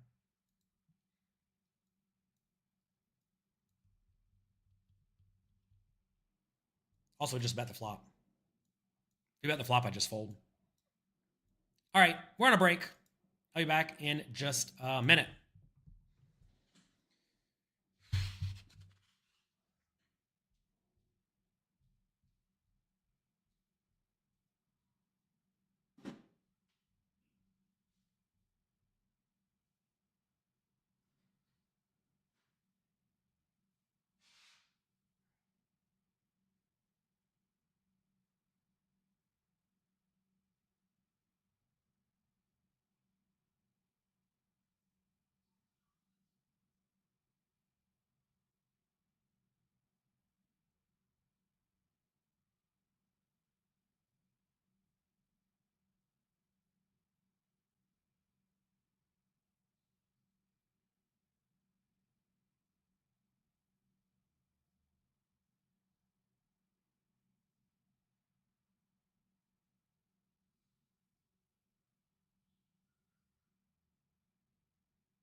Come back and my phone's randomly just dead. Okay, sure. Nothing's working around here. Oh, goodness. Let's see. Am I familiar with the Club GG per subscription? Not so much. Would you say it is tough? I doubt it. Any subscription poker site that charges like 20 bucks a month or 50 bucks a month is not going to be tough at all. You don't want to play post flop against me because I am lucky. Pre-flop as well. You didn't like the ace king shove. That's fine. Enjoy yourself. If it's bad, it's barely bad. And if it's good, it's great. By the way, you always want to consider when is it good, when is it bad. If you're going to get called off wider than they should, especially with hands that should naturally fold, then, oh my God, I'm just going to keep going on and on and on, on and on and on, on and on and on. Tired of hearing about it. Sorry. There we go.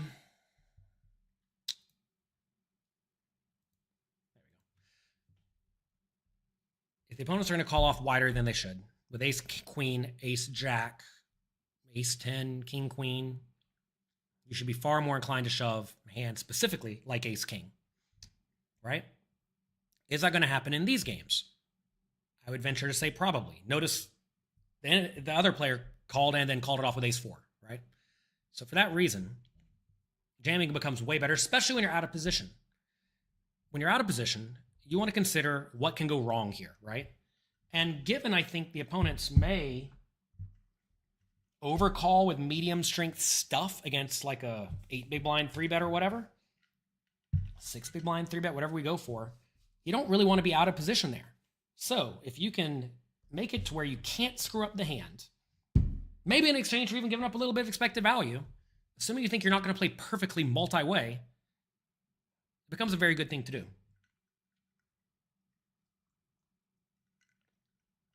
What's the difference between a nit who sucks and a fish who's too loose and too wide? What do you mean, what's the difference? They play differently. A nit who is bad probably makes something like top pair and doesn't fold, right? Someone who's loose and too wide gets to the river with far too much junk and then doesn't know what to do with it.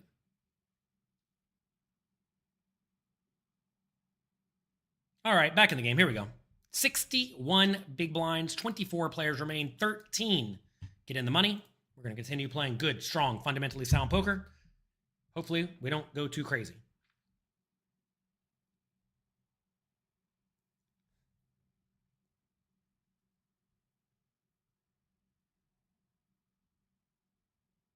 A nit saves money, a fish gives money. I don't know about all that.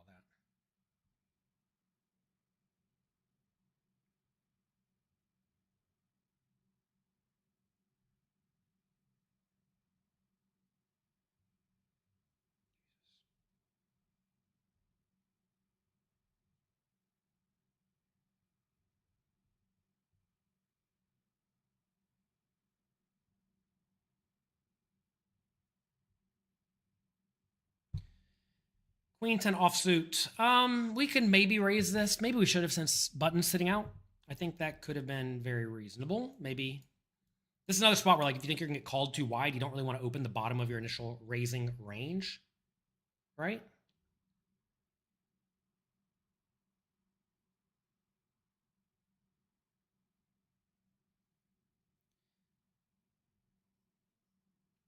By the way, whoever said the ace-king was not a good shove, I don't know, you're looking at the wrong chart or something. And then extrapolating, because this player was shorter, then it becomes even better, right? And then exploitatively, it becomes even better. You're in this game right now, Mr. Josh Harvey. All right, get in there. Which one are you? Also at the table, we have Brian T., Frank Grimes. All right. Mainly defending your big blind wider, but not too wide like a tournament because of the rake, right? Oh, you mean for a cash game with an ante?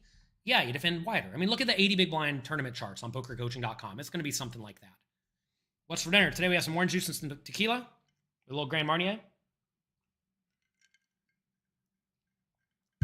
What's with the crown and a number 1 beside my comments? I have no idea.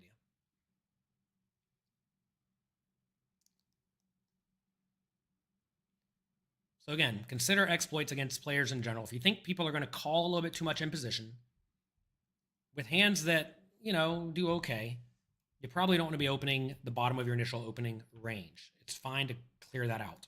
Here, shallow-ish stacked, because we have various other shorter stacks yet stacked, it's fine to fold stuff like low-suited connectors.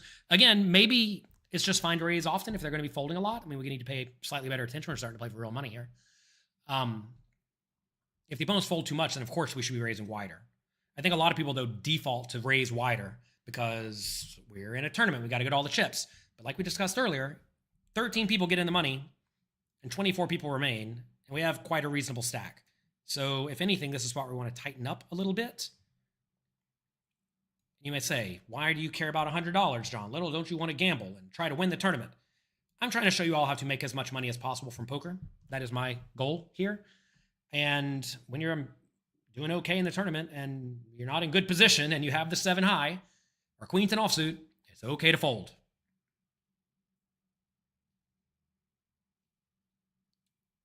What's for dinner? The other day, for the first time, I had a fishtail from a wonderful seafood restaurant in Vegas called the Water Grill in Caesar's Palace. And it wasn't only the tail. It was like the tail plus 25% back of the fish. And it was actually very, very good. We did not eat the actual tail itself. We ate the butt of it. It was very, very nice.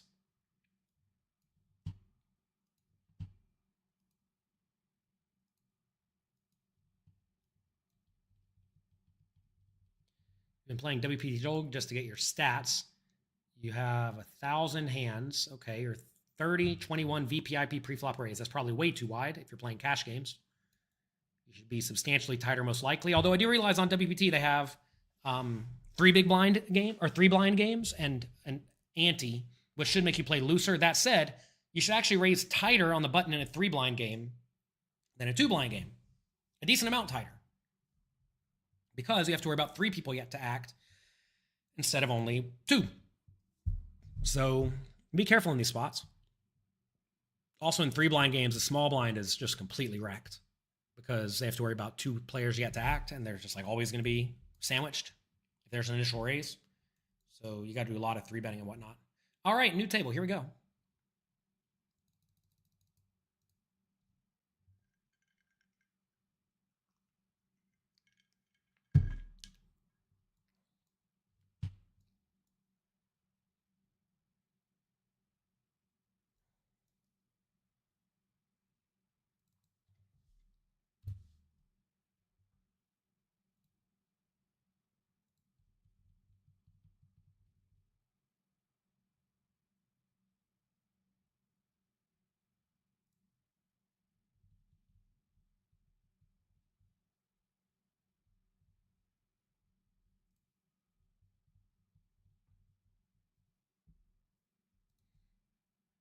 Just played another big hand at another tournament.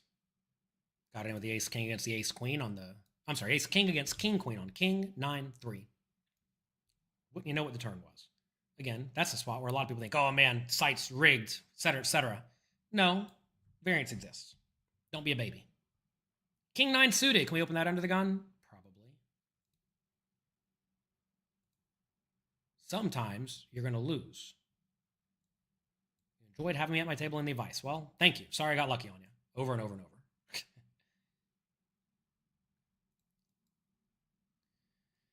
So at this new table, the opponents probably don't know much about my strategy in general. They probably just think I play well, right? I mean, they know about my strategy. They're going to presume I'm not overly insane, right? So I think we can raise, call it normal-ish. I'm not going to do anything too crazy. What about if they have aces or kings? Usually in GTO, they're opening under the gun in an expensive event with a very tight range considering ICM. This is a free event, so it's not an expensive event. Also, the initial raiser limped, I believe. And the player on the button was reasonably active, right? Again, everyone's worried about losing. Consider a poker tournament that has even 30 people like this one. I hate to break it to you. If you're really good, you're not going to win it very often at all. 1 in 20, something like that. If you're great, you're just an easy all-in. 3 big blind raise is scary, but it's like whatever. 50-50, still 50-50, still 50-50. All right. We are just going to run like the sun. How about that? How about that?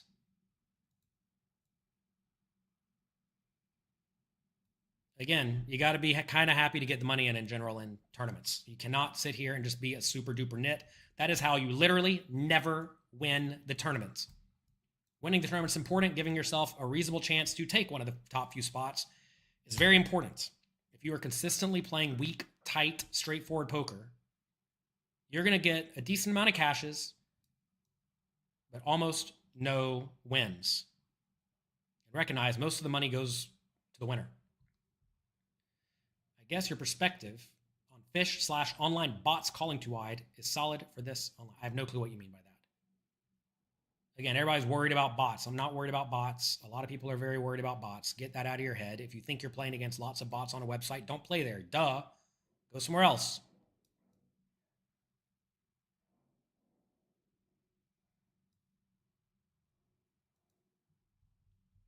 Thanks for streaming. Well, thank you for being here. I appreciate it. Again, a lot of people are looking for excuses for why they lose, whereas in reality, the excuse is one of the two things almost certainly. You're not that good at poker, or the rake is too high to where nobody's winning. One of those two things is very often happening.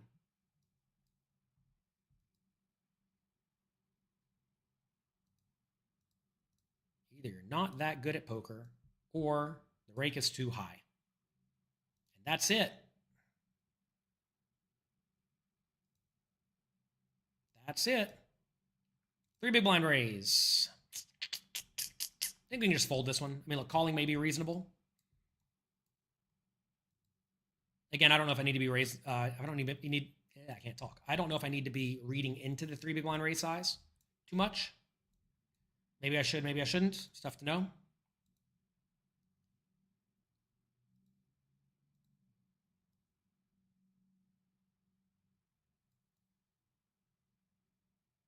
This is where it's very beneficial to have played at the table with people for a while, because if you're 3 big blind raising every time, then they just have a regular cutoff range for 3 big blinds, right? But if they've been min raising a lot, now all of a sudden they make it 3 big blinds, it may be a sign of strength. Like that spot against Crypto Dad here. Maybe that 3 big blind raise size was an actual sign of strength because he had ace king, right? Or maybe that's just what he's been raising to every single time. It's tough to know. Queen 10 offsuit, we'll raise it up in the cutoff.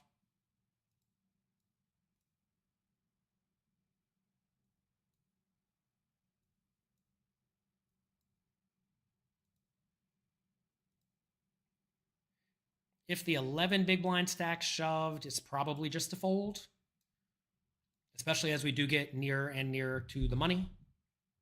We open the King 8 offsuit. I mean, look, I think it could be reasonable. I'm not going to do it. It's close, probably close.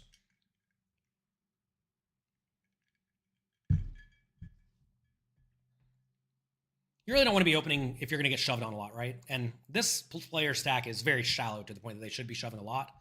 Plus, the players out of position with these stacks should also shove a lot. So if we were down to like maybe 16 people with 13 getting paid, I'd start opening a decent chunk wider with stuff like that. But I don't think we need to do it yet. Notice here, 13 people get $100.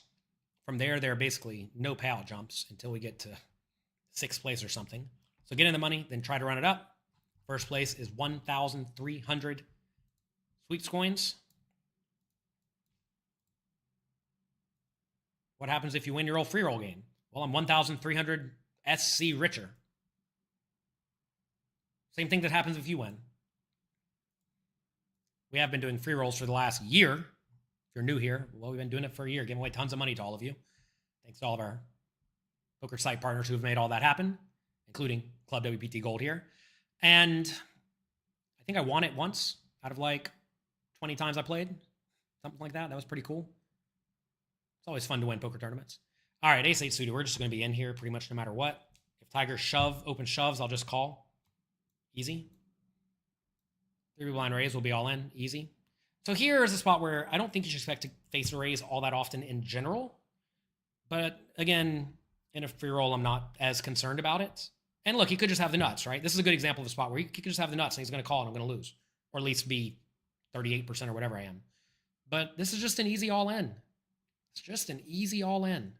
And if you're not consistently making these all-ins, you're never going to chip up. And if you never chip up, you're never going to win the tournament. You got to take some risks here and there. So we're in an interesting spot where we have this player Zaki on my left with 50 big blinds. You don't really want to tangle with Zaki, but Zaki also shouldn't really want to tangle with me. So we're just going to be aggressive and pretend like Zaki isn't going to try to mess around too much. Maybe that's true, maybe it's not. I do not know. In Zaki's spot, he should do a lot of calling of me in position, not a lot of 3-betting at all as we get nearer to the money, because he's probably second or third in chips. They really just don't want to mess around. It is arbitrary, by the way, if you're second, third, fourth in chips, whatever. It's all kind of the same. Don't get bogged down and, oh man, I'm first or I'm second or I'm third when there's 20 people left. It doesn't matter. I will raise the 8-7 offsuit if they fold to me. If somebody raises, we'll just fold.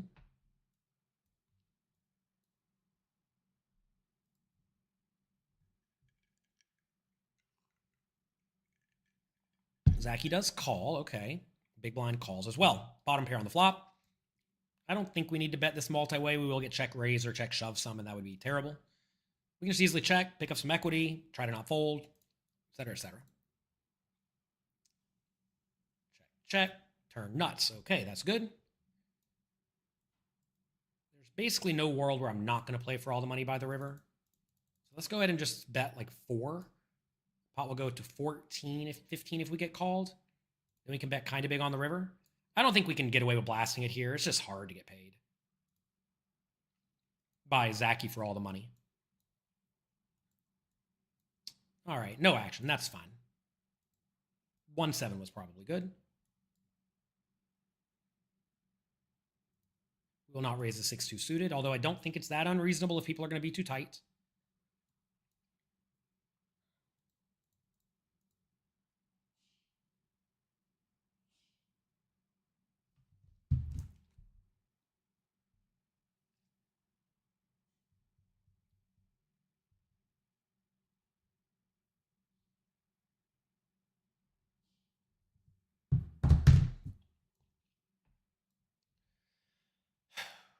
If you're all enjoying the show, click the like and subscribe button, click the notification bell. Thanks to all of you for being here with me today. It's always fun to get on and stream some poker. I'll be back again on August 31st.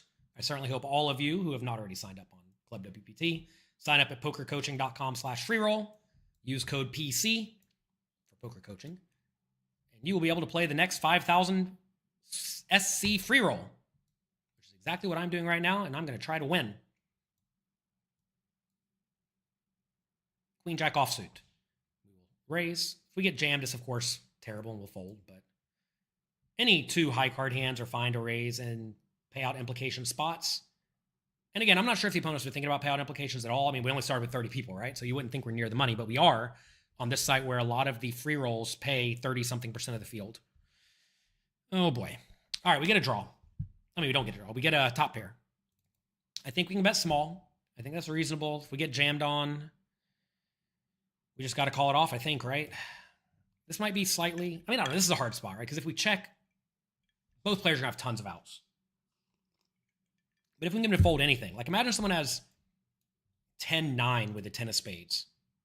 It's kind of a nasty spot for them, right? But if we let it go check, check, check, and they turn a flush, now they're just never folding. And I'm going to lose, right? But if we can bet and make them fold out, even stuff like that, I think it's pretty good.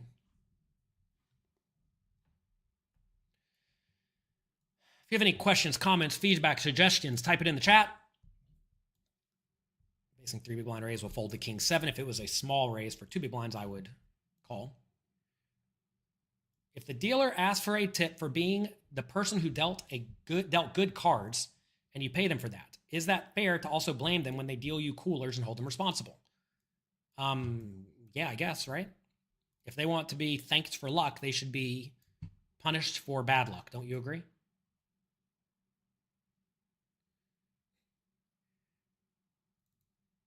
I think we can just raise. We're probably not going to have any more free rolls on coin poker. We will see. Look, seriously, WR, you should not... I mean, this is going to sound bad. The dealer... What the dealer expects from you is irrelevant. You should not pay much mind to that. You should do whatever works for you and makes logical sense for you. Okay? In most small stakes games, you really shouldn't tip the dealers much at all, because if you tip the dealers $1 a hand and your win rate is $5 per hour, well, you're making no money, right? So you have to be very aware that you can't tip away all of your profits.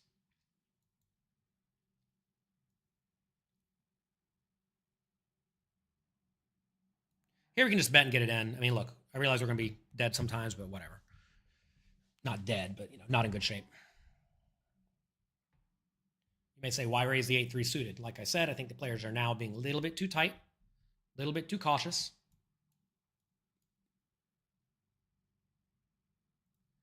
We'll just continue doing our thing. Raise a bunch, play pots. If numbers jams me, I will snap call it off. I'm ready. I'm ready. You may say, what if they have any ace? They're ahead. Yeah, well, pot odds. They could bluff. They could be getting fed up. Or maybe they just have the nuts, and I'll try to get lucky. 1 in 20. Exactly like I said it would be. LOL. 69. We're not going to play that one. That's for later. But no, look, I think this is an interesting thing where, like, at a casino, if you win a hand, you make 4 of a kind or something and win a pot, the dealer's like, oh, give me a big tip. You don't got to listen, right? Should your big pots deserve a bigger tip? I don't know. It's all arbitrary at the end of the day, right? The one that gets me is when you win at a slot machine or a video poker machine and they have to pay you out by hand, and then the person who comes over and pays you out the money wants a tip. That's insane. Their job is to literally walk over and give you money. It's not, they should get no bonus for walking over and give you money. That is insane. Totally insane. In my opinion. Again, my opinion. Everyone wanted to talk about ethics earlier, and it's just my opinion. I could be wrong. I'm not, but I could be. Jack 6 suited against the 3 big blind raise. Brian T beat up the free rolls for $400 over the last year or so. That's great. I'm going to fold this. Zacky's been reasonable, right? It's 3 big blind raise, kind of big. What are we drinking here? This is orange juice and tequila and Grand Marnier. And ice. Also notice the ante small compared to a 1 big blind ante tournament, so you should defend slightly tighter. Like, look, if I thought Zachy was playing normally, if I thought Zachy was getting after it, then yeah, I'm not going to fold. But if it was a smaller raise, I would have called. If I thought Zachy was loose, I would have called.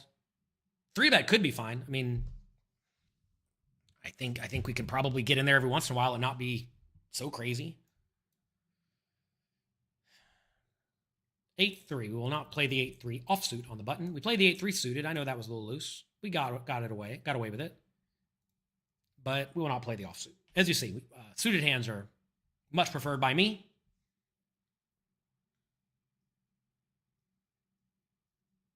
But yeah, over the last year, we gave away something about $100,000 to people who signed up through the poker coaching links. Now we are working with ClubWPT Gold.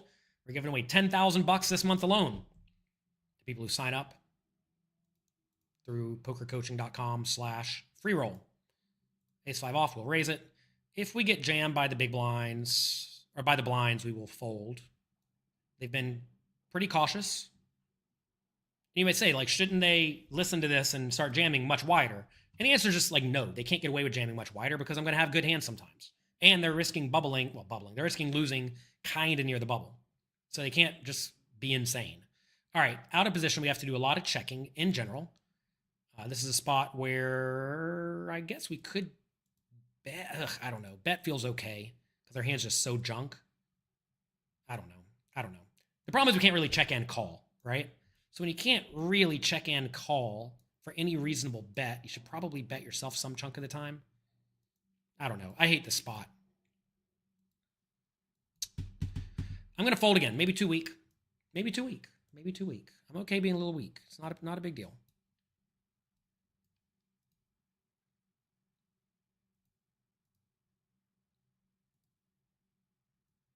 Not a big deal.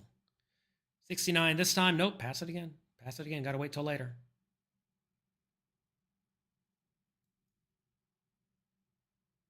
Thousand people watching. Hello. Good morning. Hope you're having a wonderful day. Thanks for being here. Hope you're having an awesome day. Hope life is treating you well. I hope your 2025 is going splendidly. It's 2/3 over. Time flies when you're having fun, doesn't it? Or maybe it's taken forever. Book the coaching session with Tommy Angelo. I bet that's going to be very helpful. Tommy Angelo has a lot of great content out there. I remember he had a book a long time ago called Elements of Poker. Very, very good one. Helped me a lot. I don't know if it actually helped me a lot, but it solidified a lot of things I already knew. And there's just a lot of like non-technical poker concepts that are mentioned. I mean, maybe I guess you call them technical mindset, whatever you want to call them.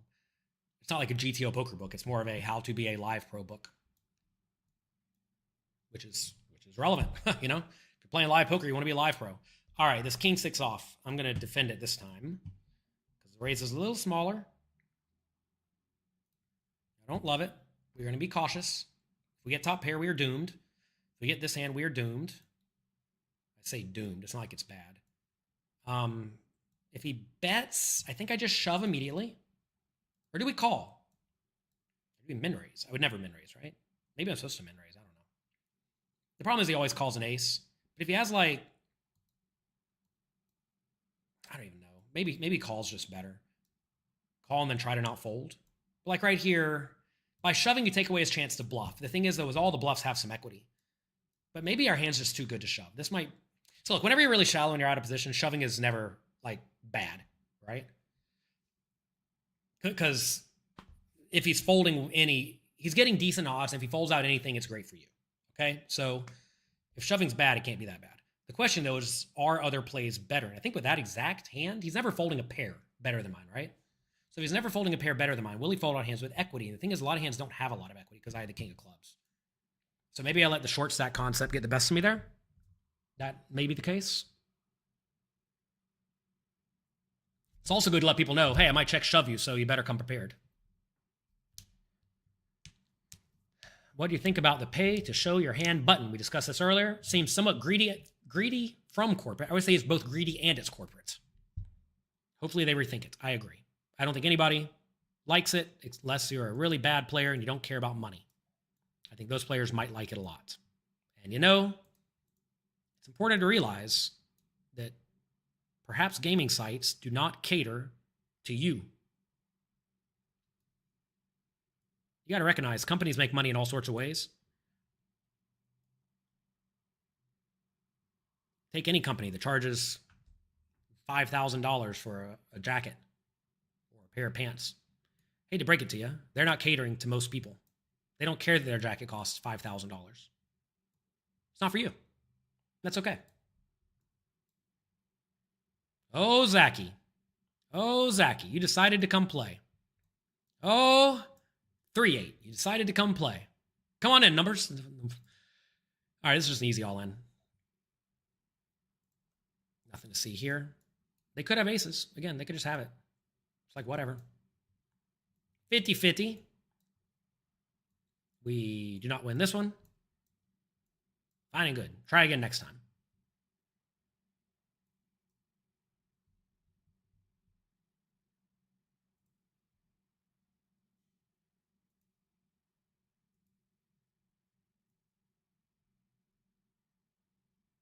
$50 big blinds currently. How is no one busting in this tournament?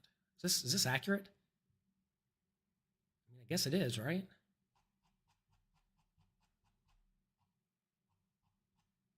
I guess it is. Okay. What is the name for this drink? I don't know. Call it kind of close to a margarita. Orange juice instead of margarita mix. You think tipping is out of control, and I used to bartend, and I'm still saying that. Yeah, tipping's kind of nuts currently. Everybody wants to be tipped for showing up. Maybe I should put a tip button on PokerCoaching.com. None of you tip me. I don't think I've been tipped by very many of you, or any of you. Feel like giving a tip? Send us an email, support@PokerCoaching.com. We'll probably accept the money. Oh, goodness. I don't want to tip. Click the like button. Click the subscribe button. Click the notification bell. Sign up to your other favorite poker streamer or content creator. Give them the action. Sign up to PokerCoaching.com. That's how you can tip me.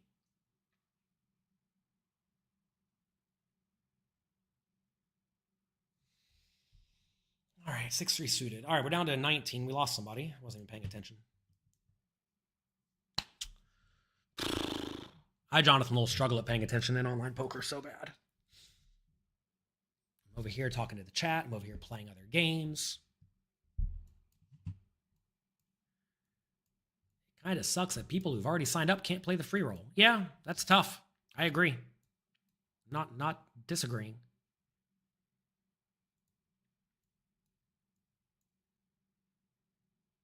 One big blind bet, huh? Zacky's getting after it a little bit.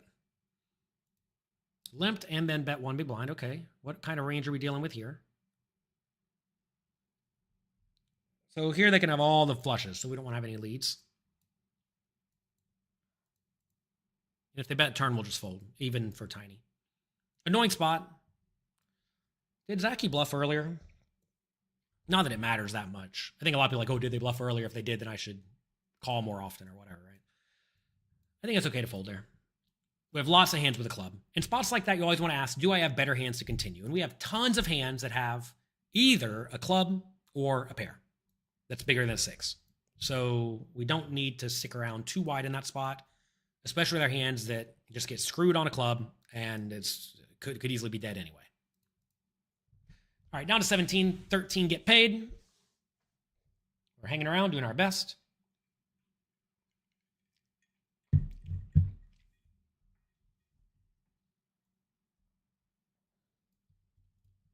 Jack 10 suited, one of my favorite hands.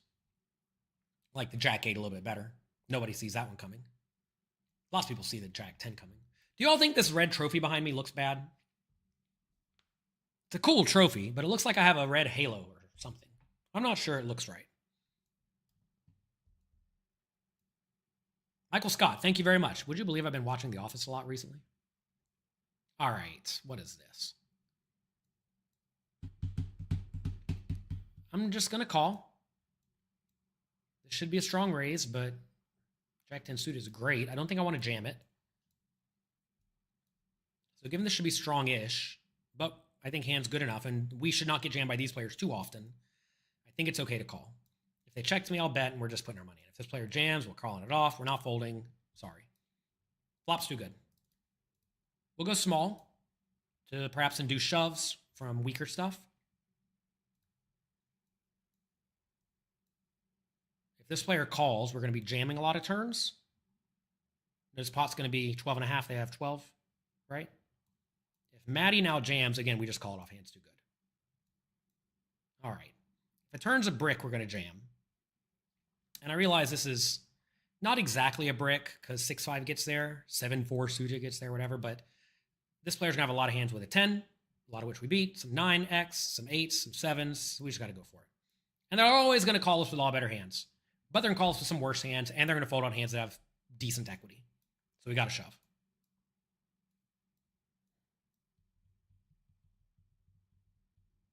I would also shove with a lot of 9x here.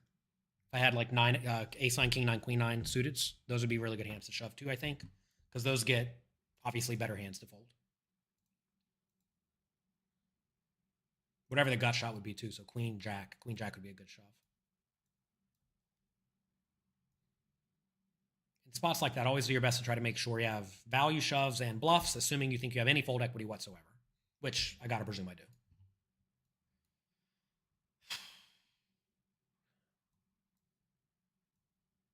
What else do you all want to talk about? You have me here. Till I'm done. Happy to talk about anything you'd like. Hope life is going amazingly well for all of you. I have a big poker stint coming up in about a week and a half. There are a bunch of tournaments in the Poker Go studio and at Venetian over the next month. It's actually, if you're like a $3,000 to $5,000 tournament player, there's a lot happening. Poker Go studio has 6 5K bounty tournaments. Venetian then has 3 5Ks and a 3K. And then there's 2 more 5Ks right after that before the Poker Go stuff gets big. So if you're like a 3K to 5K player, this like next 2 weeks or, first 2 weeks of September are going to be heaven for you. Nice venues, good games, little to no rake. Absolutely amazing. So anyway, I'm going to be playing a bunch of poker there. I listed some action available on PokerStake at little to no markup. Get in there, get that if you want a piece of the action. I'm playing whether or not anybody buys any of it. I like my spot. It's funny. So I won the Poker Go Cup. This giant thing, which I got for winning 2 of those gold trophies back there. And this was the trophy. Which is cool and all. Don't get me wrong. It's good to win the Poker Go Cup. The problem is they have 2 other series, one of which awards a pretty sweet purple jacket, which I'd look really good in at the club. I haven't won that one. Another one gives a giant gold-looking eagle, which is really cool. Now, this one's good because you can drink out of it. What in the world is this? There's a card in here. Cute.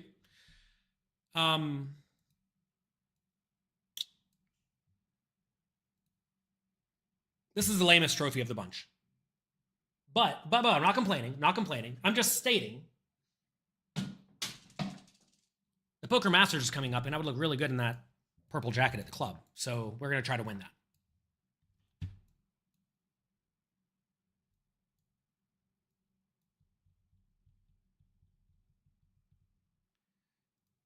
You took money out of the A team and it asked you if you wanted a tip. I mean, I wouldn't doubt it. All right. King 3 suited will call 6 big blind all in. Snap it right off. I believe this is accurate. I mean, it seems to be okay. So 16 people are left. Like I said, 13 get in the money for $100. I'll take it. Hopefully we get it. Hopefully we win the tournament. So this is a stage actually where if you're a big stack, you will start finding yourself in a little bit of trouble sometimes. A lot of people think, oh, I'm the big stack, I should win the tournament every time. No, you shouldn't. And also, you got to realize we need to try to push around people nearing the bubble. This is the time to push around people nearing the bubble. So we are going to do exactly that. Everybody here wants to get that free $100. So we are going to go ham. Crazy. Insane. Not super insane. We're going to be reasonable. But like this 8-7 offsuit, we're definitely min raising if they fold to me. And we are going to try to push people around nearing the bubble. And that will result in us getting a bunch of chips in the money. And then from there, we're going to have to win some all-ins because everybody's going to be short-stacked. But if you have 3 times as many chips as everybody else, you get to win more, or you get to lose more flips than everybody else before you go broke. So here we are. We're doing that.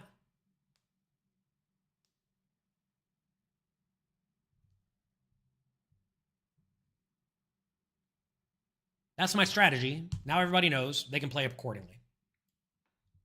It's always tough when you tell people exactly what you're going to do. And they're probably watching. If you're here playing and watching, say hello in the chat.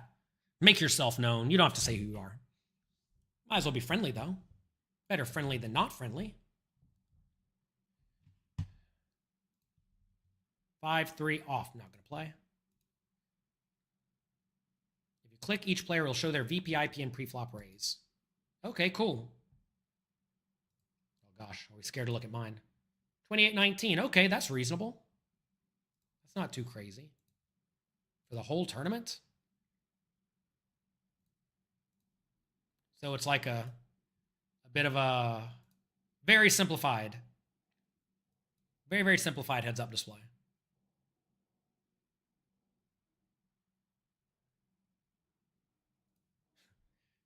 You ask Berkey when you want an opinion. You ask me when you want some facts. That's aggressive. Oh, it's aggressive. All right, 6-4 offsuit we're going to fold.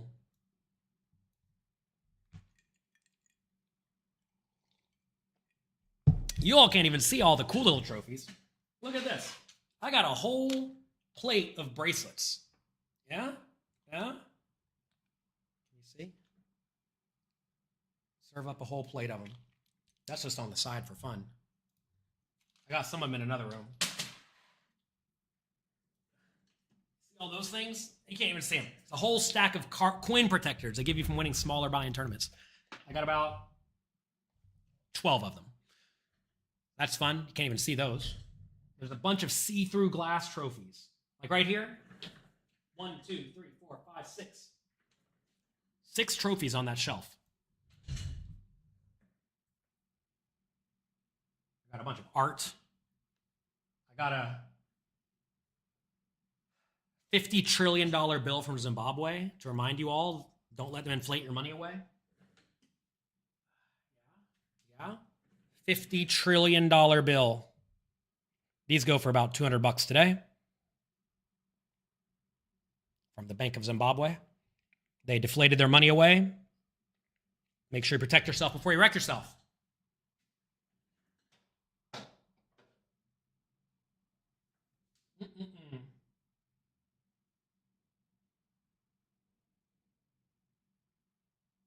got a whole bunch of stuff back there. Stuff you can't even see. What a world. What a world. Do we have any free notes for you to study? Go to PokerCoaching.com. Check it out. I have all sorts of stuff there for you. Are we not going to talk about the pay to see your hand scandal? I don't think it's a scandal. And we did talk about it about 7 times already. Glad you're here, though. Glad you just showed up. Will you be able to play the next tournament? I sure hope so. Math Maniac. Send an email to support@pokercoaching.com if you have any doubt. Scandal. What's a scandal? I think a lot of people like to make things sensational. A business decided to implement something that a lot of players do not like, but maybe they don't care about what you think. Or maybe they do. We'll see. But no, obviously good players don't want people to be able to pay money to not them to be able to see their cards. That's absurd. Absolutely absurd. Is it enough to make me not play on the site? Or even say the site is a quote-unquote good site? No, it is not. I think the site is a good site. And, well, here I am. So it's not enough to make me totally despise it or anything like that. But if you totally despise it, go somewhere else. It's what you do in business. Vote with your feet. Feel free to whine first if you want, but then vote with your feet. All right, we raise up a King 7 suited, get a call from the small blind. Ooh, okay, maybe we bet 1.5 just to try to get them to fold everything. There is a side pot here of 3. So it's kind of like we're betting 1.5 to try to win 3, plus we have a little bit of equity here. And if they have nothing, they'll just fold. And if they have something, then we'll lose 1.5. We get it in good. In the hand. Wonderful.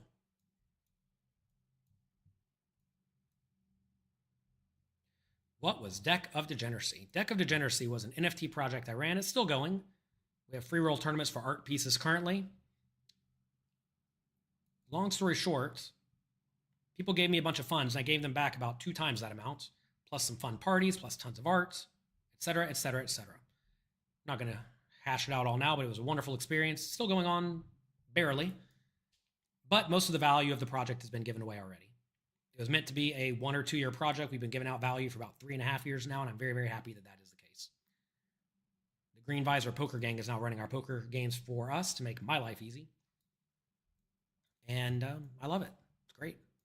You're going ham, LOL. Yes, we're doing exactly what we said we're going to do. Do you ever play cash games anymore? I mean, yeah.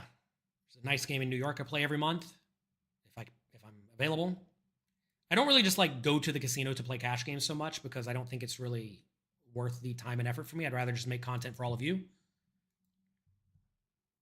I think that is more beneficial for everyone. You got to realize, actually going and sitting and playing a poker cash game, assuming there's no content being made around it, is something you do for yourself at the end of the day, right? And I try to make most of my, call it quote unquote work, done for lots of people. So I'm all for like playing on stream games and stuff like that. They don't invite me to play very many of them. It turns out they're all mostly invite only. And well, they don't like some people to play for various reasons. And so I don't get too many invites. That said, I've made it very clear to the Poker Go Studio people, feel free to invite me to any game you would like. I will do my best to come and play. I will always be on time. I will always play the whole session, etc., etc., etc. I'd love to do it. Because then we get to make some content around it, right? And then we can scale that and help all of you, and it becomes worth more than the actual act of going to play. But I'm not going to go sit and grind 5, 10, or 10, 20 no limit and try to make $100 an hour. Don't need that at this point in my life. Maybe in the future, but that is not what I need at this point in my life. Who do you think the best tournament player in the world is? I don't know.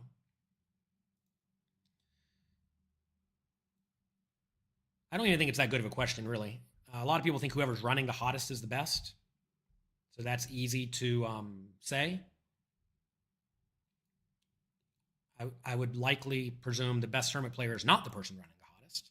Because the best tournament player probably doesn't play a strategy that leads to lots and lots of first places. Probably more so as a person who has lots and lots of second and third and fourth places.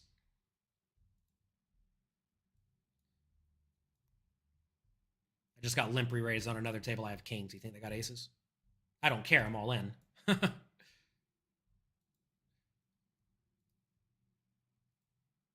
but they folded. They had nothing. They could have had aces. I didn't care. I had the kings. Remember that Draft Ganger video where he had kings and he's like, I know this person has aces, but we don't fold kings. And he like puts it in, he's like, of course you have aces. Congratulations to you. Something like that. LOL. All right, how many people are here? 15. 15 remain. And how many are really short? What are the blinds? So a bunch of people have 10 big blinds or less. We'll again try to get after it. The problem is we just haven't had good spots to get after it.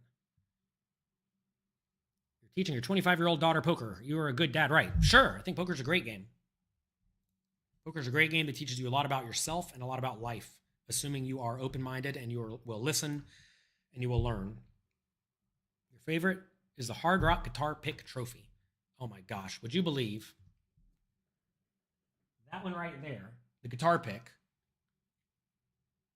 I was putting it on the shelf and I knocked it off the back and it broke in half. But luckily I had this glass glue and I put it back together and it's, can't even tell. Unfortunately, I had a Bellagio trophy that looked like the Bellagio. It looked like the Bellagio. Let me see if I can find a picture of it. And I pushed it off the back of the shelf as well, and it shattered into a billion pieces. So it is no longer with us. It is gone. I've lost a few trophies throughout the years. Oh, it was a pretty little trophy too. It actually had a light. You could light it up. Can you see? Probably can't even see that. It's a trophy that looks like Bellagio. It was right over there. I slightly slid it off the back. It fell and looked like a bunch of glass went everywhere. That one's gone. Everyone's not going to make it. This might be a spot to open shove, but I'm not going to do it. I'm going to min raise instead.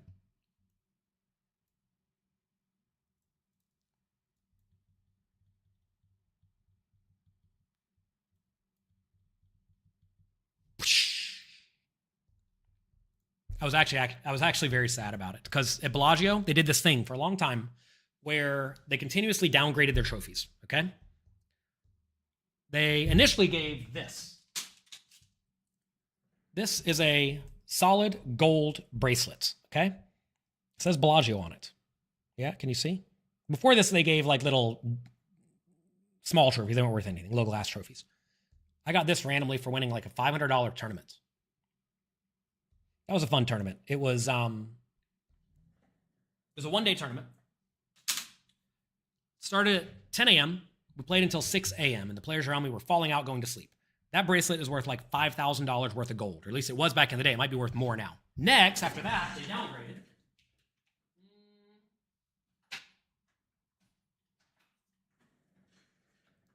They gave away these. This is a Rolex. It's a little baby Rolex. I looked it up. It's worth a few $1,000. It's about what it was worth back in the day. That gold bracelet's still worth about $5,000 or $6,000. This little Rolex, they gave away those for a while. Next, they gave away that trophy that shattered on the ground, so I'm missing one of the group.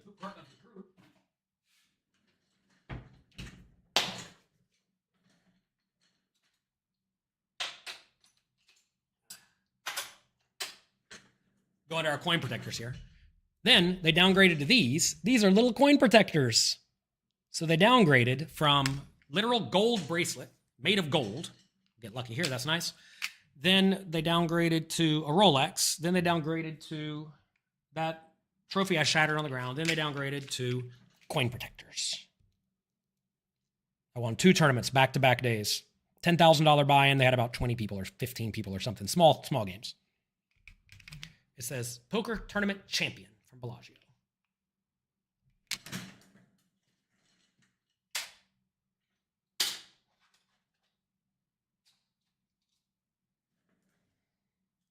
Cute, huh? We're on the bubble. I don't think we can get away with raising the 9-5.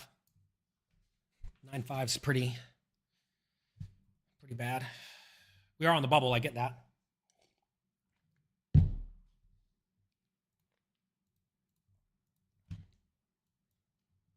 And the money gets 100 sweepstakes coins. I believe that's what they're called, SCs. We are clearly going for first at this place, at this point. Man, that was a pretty Bellagio trophy. Look, you can zoom in and see it a little bit better. You have the fountain in front of it. I used to love playing at Bellagio so much. Man, that was like the place to play. Now, Mayfair Club is in the same space where the poker tournament used to be. It was called the Fontana Lounge. Oh, they completely ruined it. They really ruined it by taking us out of the Fontana Lounge, which was a nice secluded area. You could go walk right out on the balcony and see the fountains. And they put the tournaments in the casino, like in the middle of the slot machines for like a year. And that just pissed off everybody. It went from like the most amazing environment and experience to so bad. And that was the end of Bellagio. Would you believe they used to have like 1,000 players in Bellagio poker tournaments? One time I took back-to-back second places, and somehow, some way, Alec Torelli won both of them. What a world. How do you feel about Player of the Year? I don't care about Player of the Year at all. Do we have a view on how to improve it? I don't care at all. At all. They've clearly made it clear that they do not care about No Limit Hold'em players so much when it comes to Player of the Year at the World Series of Poker. I don't even think they give you anything, do you? You don't even get anything if you win. Who cares? You got to realize, okay, speaking of WPT, I like WPT. I've played a bunch of WPTs. Not the most of anyone anymore, but for a while I was very near the top of people who played the most WPTs. I was their Player of the Year. I've won 2 of them and a bunch of other final tables. But at some point I realized I don't need to keep traveling and playing these WPTs. I would never miss a single one. But at some point I decided I don't care that much. Fine. So I stopped playing them pretty much altogether. Not altogether, but if it was like, the problem is they lowered the buy-ins. And when they lower the buy-ins to poker tournaments, it no longer makes sense to travel to play them to some extent. Because the travel is part of the rake and it eats up your profit, right? So you can't really justify traveling to play $1,500 buy-in tournaments and $3,000 buy-in tournaments if you want to try to actually make money. Okay, fine. Keeping that in mind, you can't go anymore. Fine. I had massive FOMO for a while, but after a while, I just like, it happened all the time. Fine. I used to chase trying to become someone who had 3 WPT titles because that was a thing. I had a first, or 2 firsts, some seconds, maybe 1 second, some 4th, 5th, 6th, 7th, 9th. I was all over the place there. Smashing them out of the park. But didn't have 3 wins. I wanted to have 3 wins.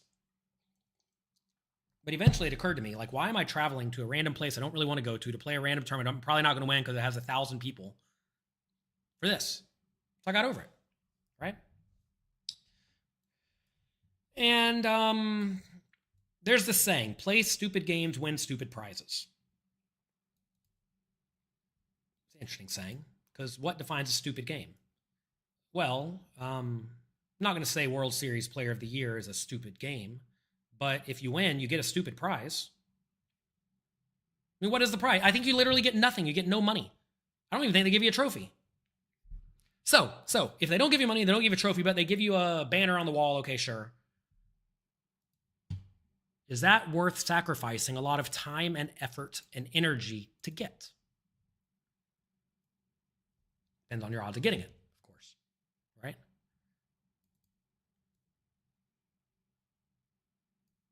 And clearly my odds of getting it's always going to be very low because I'm not going to be playing random 80-person mixed game tournaments.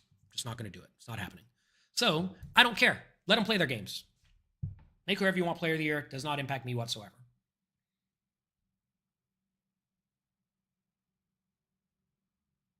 Also, I will say some people's opinion on the internet I care far more about than others. And we'll just leave it at that. All right, we are down to 9 people. We have the A6 offsuit we will call. We will try to play normal poker from this point within reason. Bottom pair, top kicker, great hand. Well, medium hand. We'll check and call. Got to be a little careful on this board because they're going to have a lot of draws. With, you know, ace, jack, ace, 10, king, jack, king, 10. Big bet, scary. We're going to call kind of quickly, confidently. Make it like we're not trying to fold. Come at me, D. Wilbs. I'll fold now. You may say the 4 doesn't change anything. It doesn't. But the opponent should not go crazy with stuff like ace high, small pairs, et cetera, et cetera, et cetera. So when they should chill out, we should now consider making folds. Now, maybe they're just blasting it off with a king jack and they're just like running it. Maybe, but there's not much we can do here. This is a spot where you check call once, even for a big bet, and then you just check full turn. And I think that's okay. Queen six suited. Somehow, some way, this turn has become deep stacked all of a sudden. They didn't reset it, did they? No? Okay. Prizes. What are we playing for? We're down to 9. Ninth gets 140 SC, which we are already guaranteed. First gets a lot. So we now are out of position against the big stack on our left. We will be playing kind of cautious. We went from being the chip leader to not the chip leader kind of quickly. This is the nuts. We'll just bet and play. I would also bet plenty of gut shots and whatnot here, so it's not like we're only value heavy. If he like raises or jams or anything, we're not folding. If he did raise, I would just call, because then we wanted to stick around with all of his junk. Okay, break time. See you in a minute.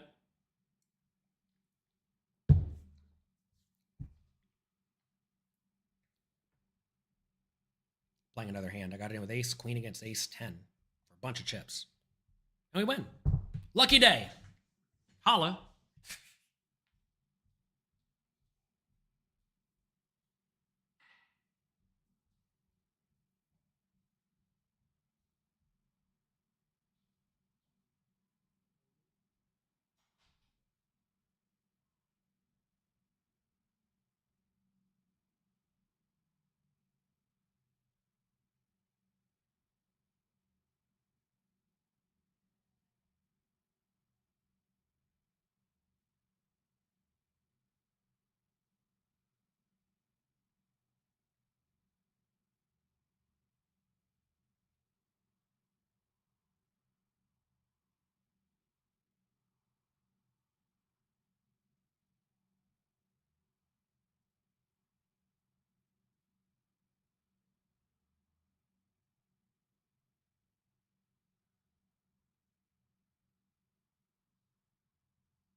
Hello, everyone. I'm back.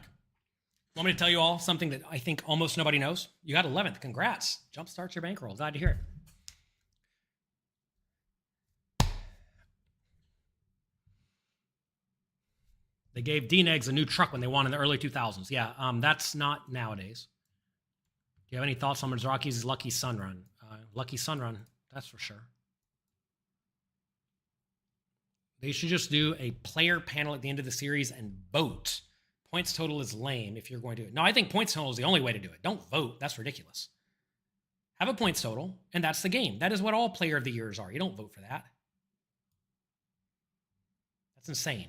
It's insane to not have a points total. Make a points total and be happy with it. And if you don't like it, don't play. If you don't like it, don't play. I mean, maybe this is just like the business person in me talking. If you don't like something, don't participate. You don't even win anything. Who cares? Okay, speaking of that. Okay. After the World Series, I was the most disgruntled person, I think, by a decent chunk, and I'm going to tell you why. Okay. A lot of you may not know this. They had an online player of the series. Okay? I didn't even know this until like 4 tournaments left in the online series, and it said I was very near the top because I had a first and 2 seconds. In World Series online tournaments this year, randomly just happened to sun run there. I was the Michael Mizrachi of online tournaments. Okay, fine. It was clear to me, though, they did not add the points from one of my games to the online leaderboard. It wasn't updated properly, right? Okay, whatever. I did some research for like the last week or two. It turns out that my tournament and one other tournament were not added to the leaderboard. I didn't know why, but it wasn't. Okay, fast forward to the last tournament of the series. I should have been ahead by a lot, to the point that I don't need to like lock up a min cash or anything to try to sneak up the points a bit. I need to instead try to get a load of points so that nobody can overtake me by like winning the tournament, right? Fine. Fine and good. I'm on the bubble of the tournament. I play a high variance spot. Ooh, we call this, I guess. I play a high variance spot with a flip, whatever. Somebody raised, I shove like ace-8, they call king-queen, I lost on the bubble. No problem in the last tournament. Not a big deal. Fine. Turns out they didn't update my tournament, another tournament I knew about, and then one other tournament from like the first week of the World Series. And it just so happens the one tournament from the first week of the World Series was won by the same guy who also won the last tournament, or the next to last tournament. Not the one I was playing, but one before that I knew was not updated. I mean, do we bet this? I guess we do, right? So what ended up happening is I was actually not in first place. I was in second place by a centimeter. I'm going to check this and call a river bet. Maybe the right place is to bet, but with ICM, we got to be a little cautious. I was in second place by a centimeter, and I didn't know it. Gosh, a king's so bad. You don't want to see an ace or a king or a queen on the river. Man, oh man, brutal. Look, I'm going to call, but I don't love it. I think he's going to have some random queen jack nonsense. I mean, he doesn't have a king a lot, but like whatever, I pay. Okay, fine. Hey, queen jack, we got it. I was actually behind by a millimeter. Turns out I needed 1 minimum cash to account for the fact that these 2 other people, or this one guy's numbers had not been added. So if I had known that, I obviously would not have played my jam on the bubble with ace-8 or whatever nonsense I did and got called by king queen and lost. I would have folded, and I would have collected a min cash, and I would have won the Online Player of the Year, which also came with $10,000. Instead, I was a sprinkle behind, first and second. I needed 1 min cash to overtake them. I easily could have gotten the min cash had I known I needed the min cash. And I took third place. So even though that was kind of a stupid game, it cost me $5,000, and they would have given you a trophy. For Online Player of the Year, you get a trophy. I could have had another trophy if I just folded on the bubble. And if I knew I would have needed to fold on the bubble, I would have folded on the bubble. And to make matters worse, everyone, I went to the WSOP booth, online booth, the day of that tournament, said, hey, I think your numbers are not updated. Is there any chance you could please update your numbers? Ugh, terrible river. And they said, yes, we will expedite that. We will have it updated soon. Okay, fine. I waited 4 hours. I went back to the booth. The booth was closed. I presumed the numbers were updated, but they were not. I knew they were not because my numbers were not updated. And if they had updated the numbers, I would have won Player of the Year. Online, LOL. You want to know something else annoying? I'm not mad about it because I think it's actually smart. This bracelet, I don't know if you can see it. You're not going to be able to see that. It says World Series of Poker Online. They gave me an online bracelet. LOL. Okay, call. Try to flop well. We get nothing. We will be done. So anyway, I could have been online player of the year for whatever that's worth. $10,000 is the answer, plus a trophy. I get that the banner is a neat thing. Like, it'd be cool to have your banner in the World Series just for running hot for the summer. But that's that. I don't really care.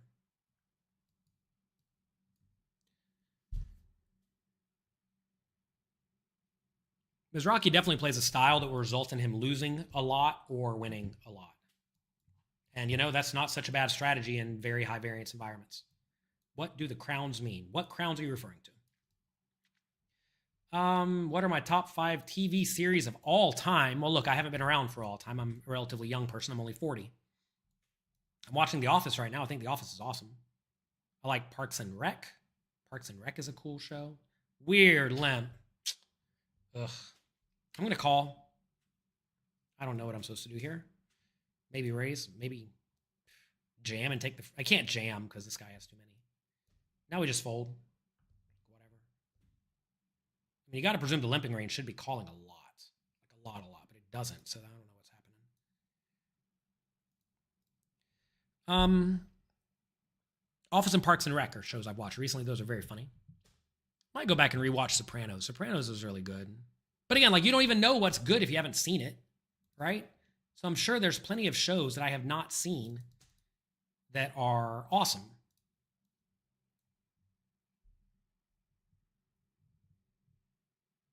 I don't even know what I love. My brain's broken. Survivor? I love Survivor. I would so love to go on Survivor. I think I'd love to go on Survivor. I think I'd be pretty good at it. But also at the same time, I like to drink a lot of water. Let's try to get tricky and check it back here. Hoo. Trips again. If we go 3 and he calls, let's go 3.5 so the pot's a little bit bigger than his pot going to the river, or stack going to the river. No dice. I like Survivor a lot. Survivor's my favorite. I remember watching Lost. Lost was cool.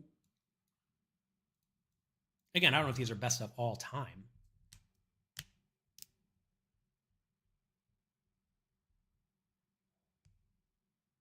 You guys see that show Nathan For You?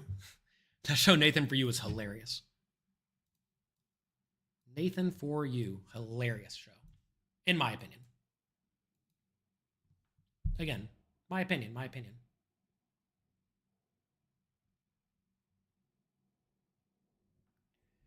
You get crowns if you commented the most. Hello.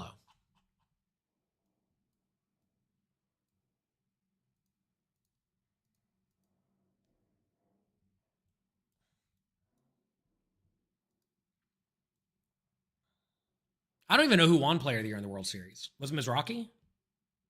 Or was it not? Or it wasn't Mizrachi, right? But look, I'm okay with that. It's like whatever the rules are, right? Whatever the point system is what the point system is. And I don't even know what it is because I don't care. But if you care about such a thing, you have to play into that game, right? Like, remember that year Chris Ferguson won? Now everybody has to look at him on the banner, and they still put it there for some reason. That year, he max late registered, ran to the back of the line every time, so he would absolutely max get late seated, and then collect a bunch of minimum cashes. He had like 100 minimum cashes or whatever it was. He had his whole little grand pack of cards. And, oh my God, did I even get my last cash from the World Series? One more thing to do. I don't even think I got my last. Okay, whatever. I'll find it. Brian T. went out in 9th. Good run. Anyway, that year, they highly rewarded minimum cashes. So, if you cared about that, you would max late register, and you would collect a lot of minimum cashes, because that's how max late registering works. And that was it. That was his life for that summer. Max minimum cash.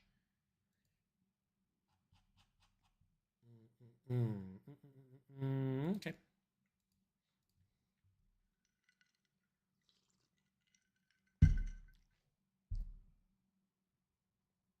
So is that okay or is it not? I mean, it's the rules of the game, right?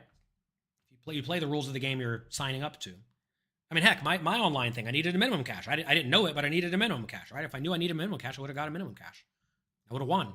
I didn't know I needed a minimum cash. It would have been impossible to know because you can't know event number 4 was not added and it was a month ago to the leaderboard. So I don't win. Fine. Should have played better. Should have studied. Should have presumed WSOP was incompetent better. It's interesting when the game you are playing demands that you know that the people running the event are incompetent. It's very rare, but I should have known better. Honestly, I should have known better. And you know what? I blame no one but myself for the fact that I did not win Online Player of the Year this year. Because if I knew it, I would have won. If I did more diligence and actually looked at all the winners through every tournament and saw who had points and who did not, I would have known one player was missing points. And I would have known I was behind by a sprinkle. And I would have min cash and I would have won. But instead, I didn't do my research properly and I got punished for it. You may say, oh, it's their fault. This is a great example, by the way. A lot of everybody wants to blame online sites for collusion, bots, whatever. It's your fault. It's your fault if you lose. Accept it. Recognize you made your own bed and be okay with it. And play better next time. Learn a lesson, play better next time. That's my advice to everyone. Stop blaming everybody else for your problems. Wow, this is weird. So look, we can make it 8. That'd be or 7. We can't make it 7 or 8. So look, we just gotta fold. Just fold. Can we call and see a flop? Maybe. We're down to 8, by the way. We're second in chips. We have the chip leader on our left, which is not good. Prizes. We're down to 8. 8th people get 185 sweepstakes coins. We're just gonna play good poker. I'm gonna be probably slightly more loose aggressive than I normally would in situations like this, because I presume D-Wilbs won't be too nuts. And if he won't be too nuts, I can act like the chip leader even though I'm not the chip leader. This is a common scenario where a lot of people think, okay, I'm second in chips. Second in chips with a big stack on your left, you got to be tight. Duh. That's the end of their thought process. Without realizing, if they'll let you act as if you are the chip leader, you can act as if you are the chip leader. But you can't go too nuts. Like right here, 10-9 offsuit, can't go too nuts. Jack 10, I'd probably raise. Queen 9 offsuit, I'd probably fold. But maybe that's a little too nitty. I'm not sure. That's a spot where I'm like, it's clearly a good spot to go for it, but since I have such a short stack here, I can't go nuts.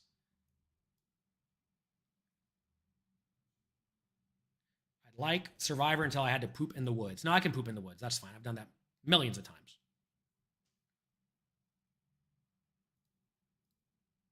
No, the problem with Survivor is the lack of water and all the bugs. Bugs would be really bad. No water would be really bad.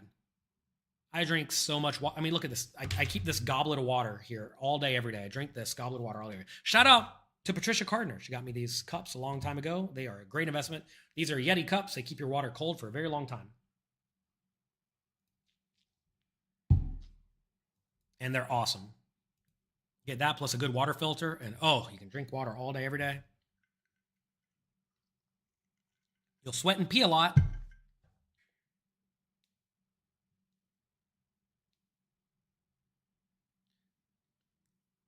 Why don't you ever check raise on the river? I check raise the river sometimes. If you have the nuts, why don't you try to get more value? Because people don't call check raises on the river because it's obvious you got the nuts. 5, 6, 7, 8, 9, chop it up. Oh, no, no, no.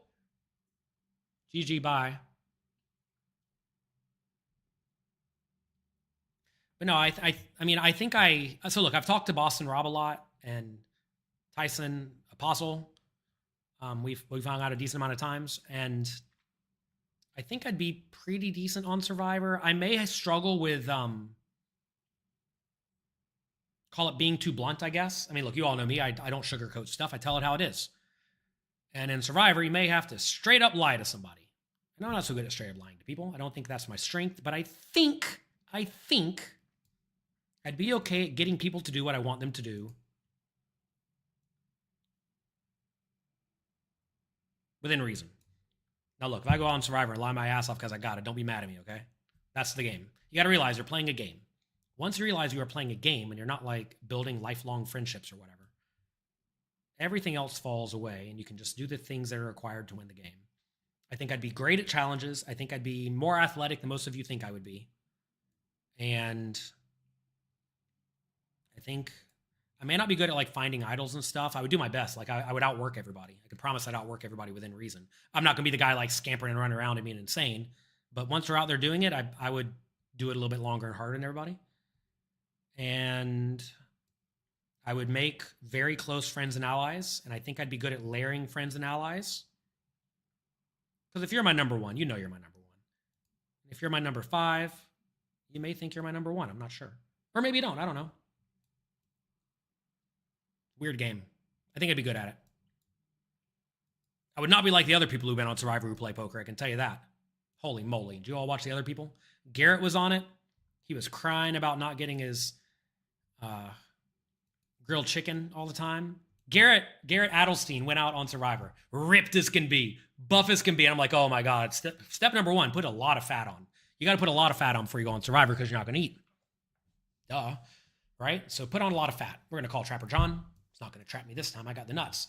If the board jams, I will fold. If this player jams, it's going to be close. I would have been unhappy about that one. Would have folded here. 2, 3, 4, 5, 7, 6. Cool. Down to 22 big blinds. We will continue. So Garrett went out there and complained the whole time about being hungry. By the way, if you're really, really strong with muscles, like lots of muscles, no fat, you got to eat a lot of food. And if you got to eat a lot of food, that's not good for a show where you don't get to eat any food. So I recognize he was just wiped. He'd be totally wiped. Everybody would be totally wiped. John Robert was kind of similar. He seemed to want his creature comforts.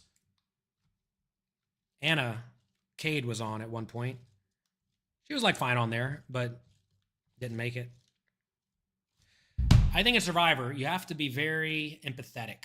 You have to understand what other people want and what they're trying to accomplish. And then you have to give them those things, whatever those are. And a lot of people in Survivor are not thinking, how do I win the tournament? Because Survivor's winner take all. There's no payout jumps. There's no payout implications. A lot of people who go, I want to get to the merge. It's like people who say, I want to make day 2 of a 7-day tournament. Like, who cares, right? Totally who cares? It does not matter if you make day 2 of a 7-day tournament at all. But yet, look at the end of day 1 of the World Series of Poker every year. People celebrate, they clap, they cheer. They're so happy. They did it. But they didn't do anything. They want a stupid prize, in my opinion. In my opinion. Not in my opinion. If you care about money, it's not my opinion. And Survivor's like that. Some people are like, oh, I want to make the jury. I want to make the merge. I want to get a award or whatever crap, right? And they lose because of it. And you got to realize you're playing a 16-1 game or 32-1 game, however many people go out there on your season. Odds of winning are low. You got to be slightly more aggressive than you may naturally think. And don't look like a lunatic. Don't look like a lunatic, Jonathan. No, I think I do fine on it. I'd probably bust like in the first, not first or second or third, but probably like 5th, 6th, 7th, or 8th, or I'd make a deep run, I think. Not to toot my own horn. I may have to be careful to not like look too strong because I can swim well. I'm stronger than you all think I am, and I'm with it. So I would have to be careful to not come off as like the guy who's too strong, which again, maybe wouldn't be the case. Maybe there'd just be like some muscle man there. All right, I'm going to jam this. This is probably not a jam in the real world ICM spots. This player's been pretty active, right? Right? Give me your stats. Yeah, decently active. I'm going to shove. I might just be out here. If I'm out, it's okay. There's no thumbnail on your stream. Wonderful. One more problem. Thank you for pointing it out.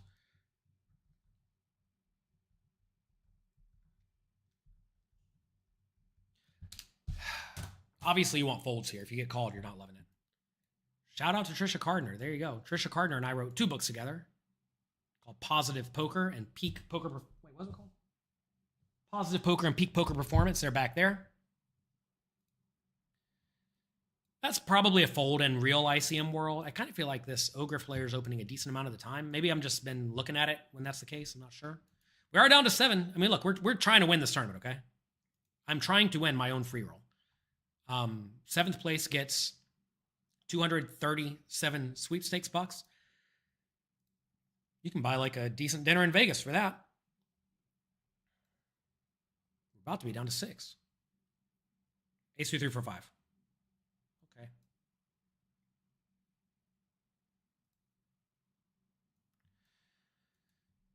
Four and a 4, also not a good hand with payout implications, but I think I'm going to open it. Have you played on Bovada before? Long time ago.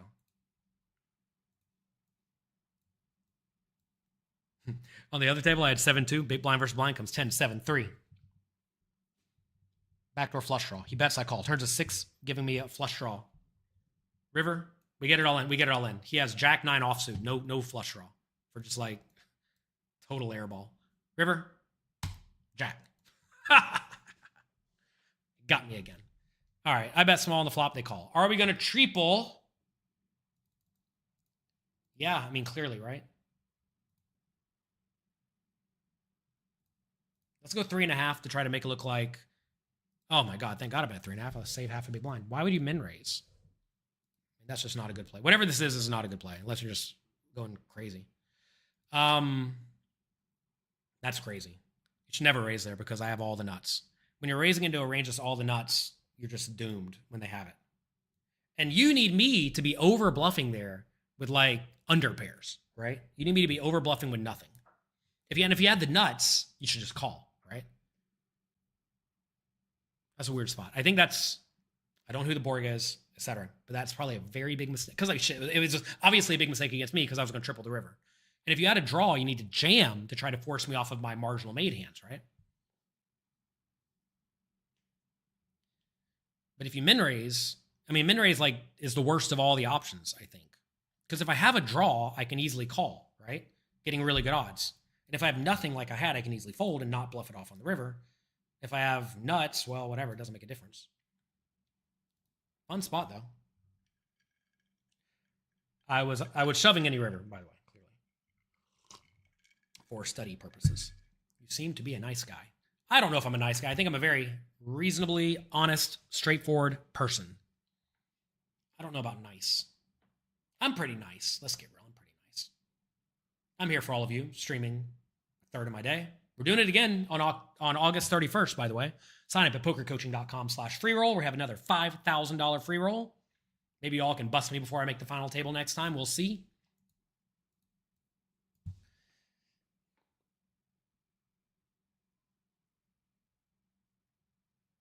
I think it's important to surround yourself with people who are not necessarily nice, but who are, call it, honest and happy to help. And you may think nice and happy to help are the same thing, but I'm not so sure they are. Because nice means almost like placating or passive for passive's sake to make everything okay. Whereas I think you want people who are okay disagreeing. I'm happy when people disagree with me if it's actually accurate. But a lot of time it's not accurate. A lot of time it's just like being a yes man or something, yes woman. It's hard to make day 7 if you don't make day 2. Hey, you know, an easy way to make day 2 is to just blind out on day 1. It's like people who care about winning pots. Winning pots in poker does not matter. Winning money in poker matters. Okay, this could be really good. Let's see. I'm going to raise the 3 big blinds if they fold to me. We have a 1 big blind all in for clarity. If we face a jam or anything, I'm going to jam or raise, whatever. We're going to go 3 here, and hopefully we get more money in against Trapper John, because Trapper John's going to try to bust a shorty as well. I'm happy to take any amount of variance here. I want to get money in the pot with the nuts. And if they have maybe, you know, standard stuff. Like Trapper John here's probably thinking, oh man, I should call and try to bust this player, right? Clearly. But the answer is just no. You don't want to do that. Especially when the opponent has a full house. You don't want to do that against a full house. All right, down to 6. This mindset, though, is like really, really, really, really bad. You can't make day 7 if you don't make day 2. You got to get a hold of chips. You got to, I mean, look, again, I'm sure someone who was not good in chips did well in the main event. Last places come to first, et cetera, et cetera. In my 2 seconds this year, I was almost last in chips going into both final tables. I took second place in both of them. And in one, I was like probably a pretty good favorite to win. Have you seen Outlast on Flix, a Survivor-like show? No, I've not. I want to be on Survivor, the one I've been watching since I was a child. The Borg might just decide to get after it, but I hope not. Man, if he did raise there, I was going to be sick about it. They've really just been raising me with nonsense today, so kind of not feeling like folding that much. I might do better on Outlast. No, I want to be on Survivor. I don't want to play Outlast on Flix. I don't even know what Flix is. I want to play Survivor on CBS. All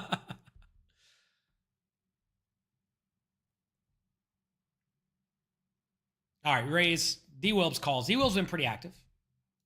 Give me his stats. Yeah, pretty active. Give me a good flop. All right, not a good flop. Oh, man. So nobody should really have many nines. I think we want to go for a small bet.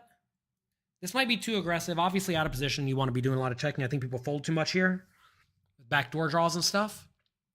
If they call, whatever, we got some outs. If they raise, it's terrible.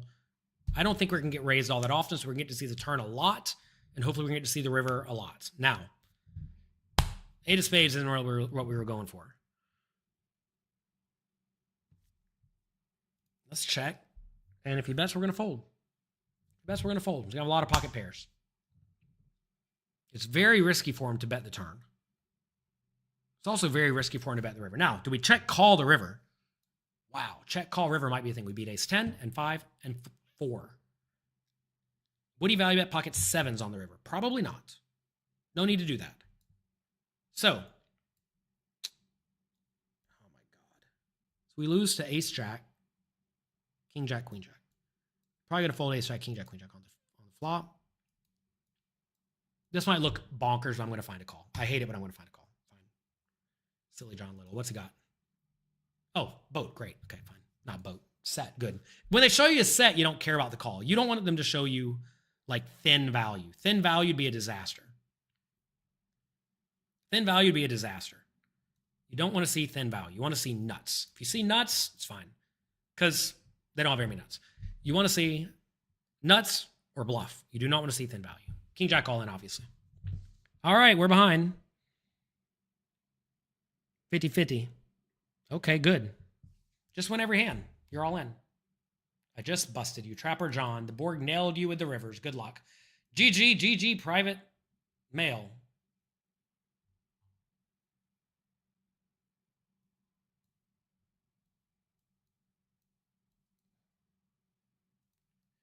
You had horrible 2-pair and couldn't call a river jam. I don't even remember. Oh, you had horrible 2-pair. Okay. No, just shove. The Borg, just shove. Just shove the turn. Check shove turn is good. Because then if you got to realize when you check min raise the turn, when all those draws are there, if I have draws, I get to call for free, effectively, for cheap, right? And try to get there. You would so much rather jam me. And if I got you beat, I got you beat again. And you could call a shove because you beat a lot of stuff. You beat a lot of draws. And you beat a lot of ace king or whatever, top pair second kicker, top pair third kicker, whatever it is. I already forgot the spot.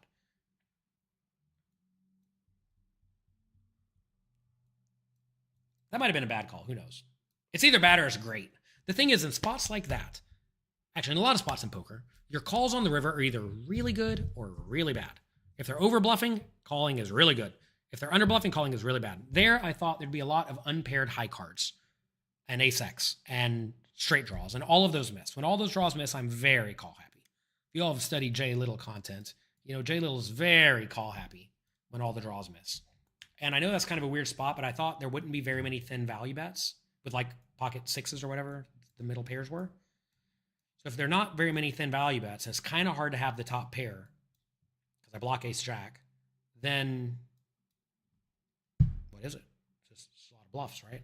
Or nuts. And maybe it's all nuts. It could be all nuts. I'm okay with that call. Nice guys finish last. Very incorrect. I'm pretty sure nice guys win. Pretty sure nice guys win. Well, nice guys. What's a nice guy? Like I said, John, look around. John Little's happy to take first place. Look around. You see all this? Can't even see the whole place. John Little's happy to take first place. Not so nice. All right. The original meaning of nice is foolish, ignorant, or senseless. Yeah, maybe they do finish last then. John Little is kind. Not so sure about nice. Happy to help out anybody. Within reason. Within reason.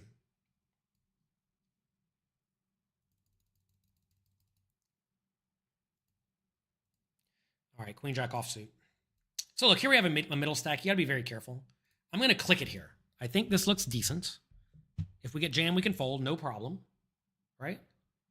And by clicking it, we're going to get a lot more fold equity from the big blind compared to if we just call the minimum raise. He may still call a lot, but whatever, we have Queen Jack.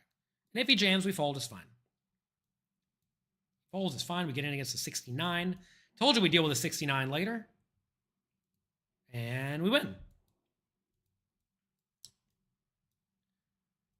I'm going to play the 69 or the Jack 4 at some point today, just so you all know. I'm just going to put that out there into the world. As soon as I get it and I think it's ready, it's been simmering, I'm ready. 385 sweepstakes coin going to us. Bruh, what happened to game selection? What you mean? Literally free to play and I'm about to win $1,300. What do you want from me?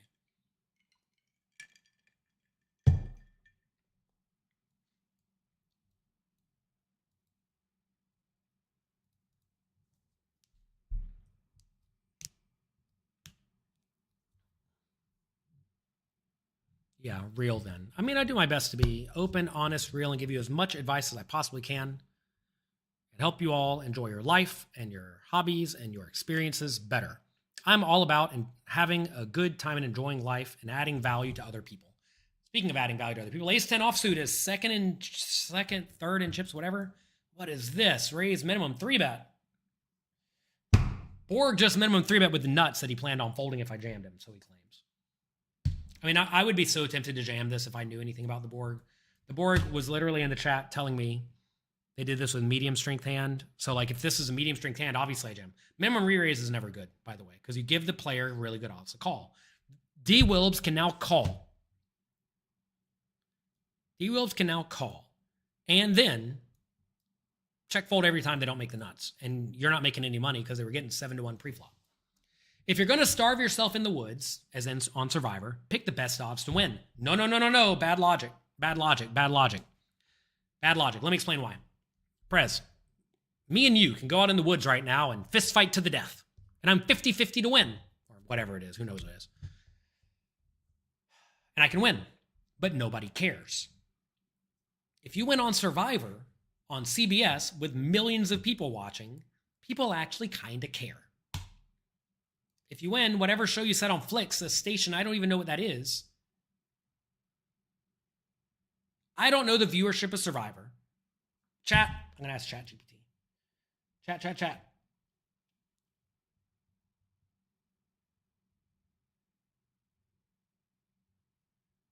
What is the viewership of Survivor?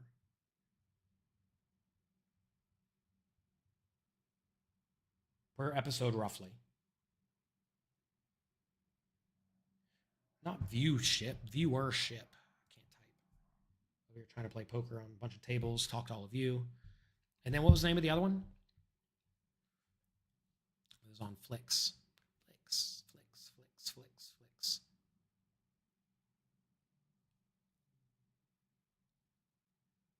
Outlast, okay. All right. Survivor has roughly today 4-ish million viewers per episode. Okay, 4-ish million viewers per episode. Okay, what does Flix have?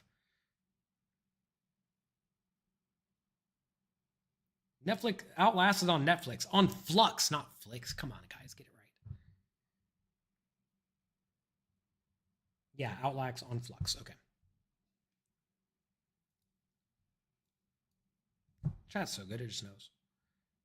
By the way, tell your chat GPT to be brutally honest with you and not sugarcoat anything, and it will actually give you very accurate information.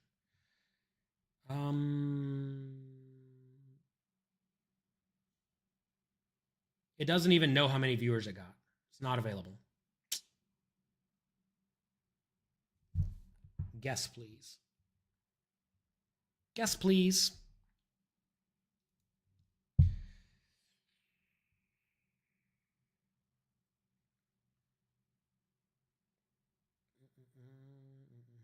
Probably about 1 million per episode is what it thinks. So would I rather, okay, it's a good equity calculation here.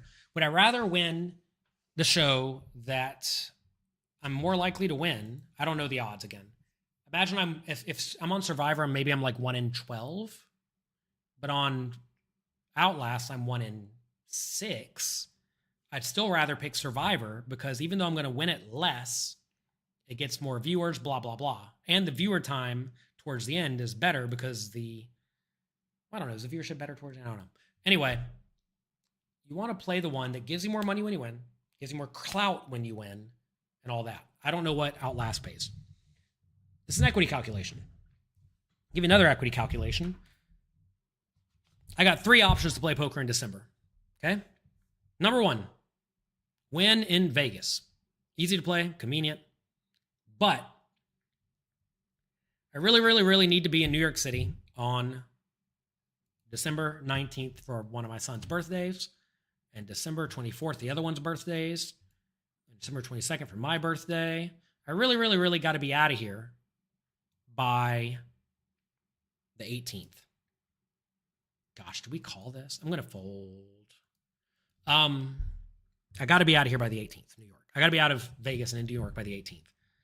The win ends the 2 final tables of the biggest tournaments on the 21st and the 20th. Kind of screws them for me. I can't play the 2 biggest tournaments. Next, Bahamas. Everything there is gigantic. It's like too big for me.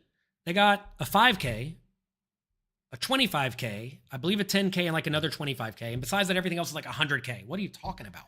That's the most bonkers, insane schedule I've ever seen. It's basically Triton Bahamas is what it is. It's Triton Bahamas. This might be an open shove. I'm going to min raise because I don't care. They basically have Triton Bahamas, okay? I'm not going to be able to play that many turns. I don't play too many 100Ks. And so I'm going to get to play, what, 3 or 4 or 5 tournaments? But the scheduling works.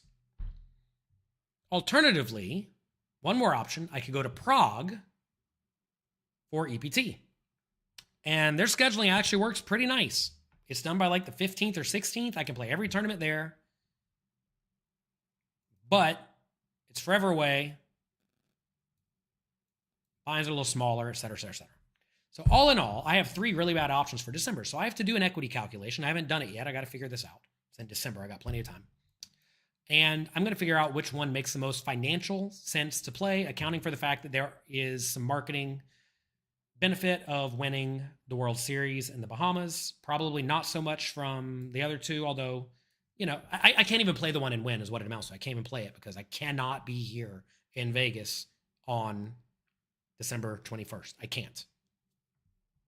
Gosh, this is a nasty one. Like, this is a spot that's almost always value, right?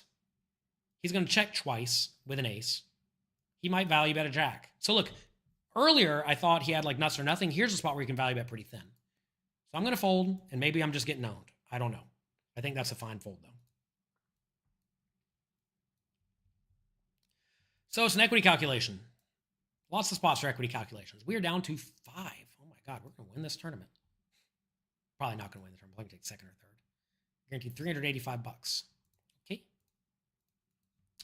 $385. I got a flip on another table. 10s against ace queen. Queen, queen, 5. Thanks. It's okay. It's okay. Straight flush draw. I made a straight flush earlier today. That was lucky. No matter how accountable I am. I do my best. Is there still coin poker free rolls? No. Probably not. We are doing free rolls on ClubWPT now. Check it out at pokercoaching.com/freeroll.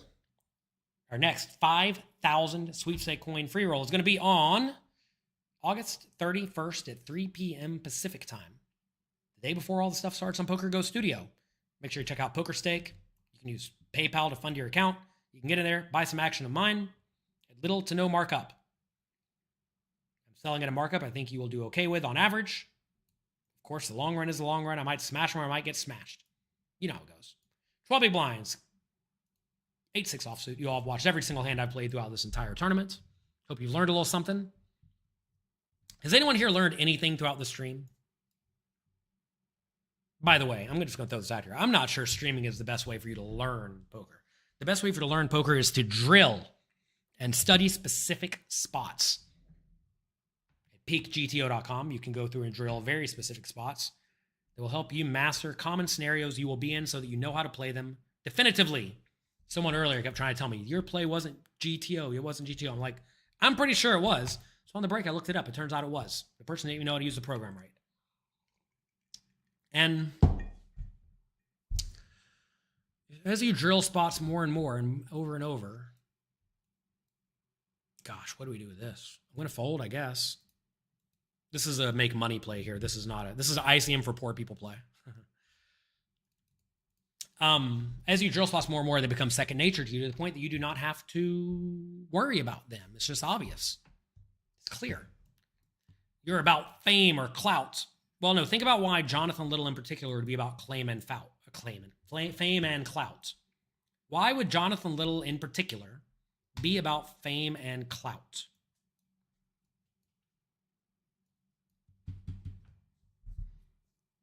I got a poker training site to run, and I need people to think I'm decent at poker.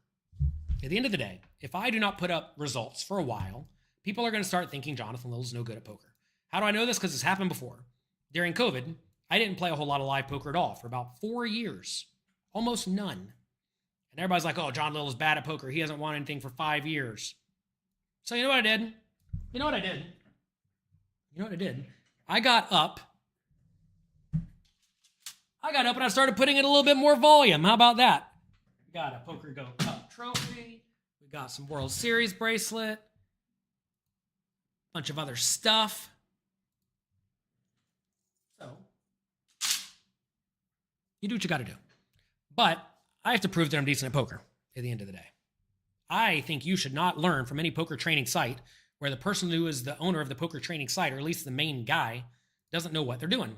Or at least can't prove they know what they're doing. Right? That's my opinion.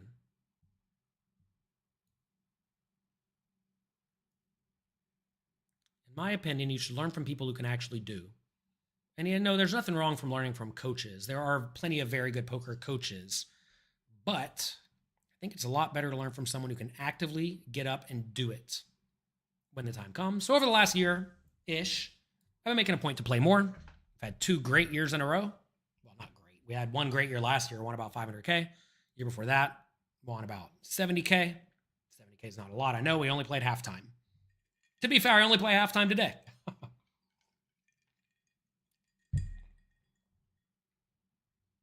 Jack 10 offsuit, huh? So with 2 shallow stacks, I think we got to find a fold. We are in Vegas at the moment.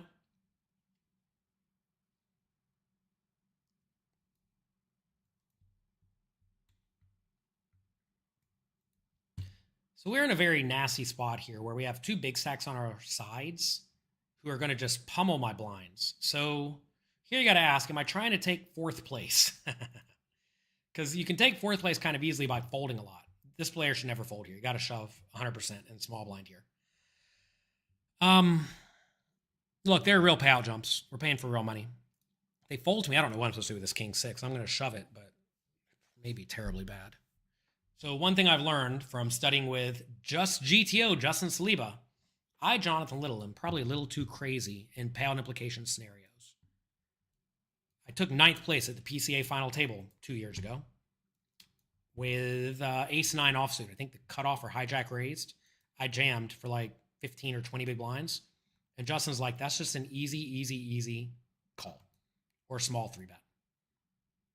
And I did neither of those. I ripped it all in and lost. And the guy tanked forever with ace-queen, probably because he realized I wasn't supposed to shove anything.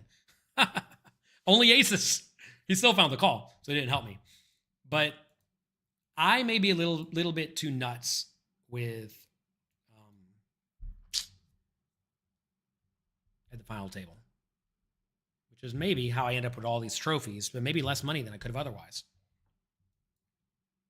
I want to be clear. There's no trophy for winning this tournament. You're not getting a trophy. You can post it on Discord, be proud of it. But there's no trophy. And for that reason, you should just try to win as much money as possible. And again, when there is a trophy, you have to ask, what's the value of the trophy? Let me tell you something really dumb I saw yesterday on an online site. We'll say this, WSOP. They did something dumb yesterday. They had a $777 buy-in tournament where you got a circuit ring, an entry to some other Bahamas thing, and it explained all this. It's like, okay, 777. Then they sent an email. We got an $888 tournament today, the big game. And if you win this one, well, you just get money. And in the description, it said, not the winner gets this and this and this. Oh, it's so important. It just said, good luck. Good luck is all you get. Good luck is all you get. You win, you don't get anything. You get a pat on the butt. And you know what? I was very lucky to win my World Series bracelet because I played about 25 tournaments that day. And I only won one. It happened to be the right one, which is just nonsense. It's just nonsense. It's all nonsense. You don't get to pick when you win, everybody. I've been very lucky to smash the World Poker Tour. Absolutely smash the World Poker Tour. I might be one of the biggest winners in terms of buy-ins and profit because I got a first and a second and a fourth and a sixth and a seventh and an eighth and a ninth and all this other stuff, right? But it's just random. It's just random. You don't get to pick when you win. Oh my gosh. Trapper John. The madman is finally doing it. Which one's that? All right, 7 big blinds. We are last in chips. 4 of 4. We're down to 4. Payouts. We are guaranteed 477 SC. 8-3 is not playable.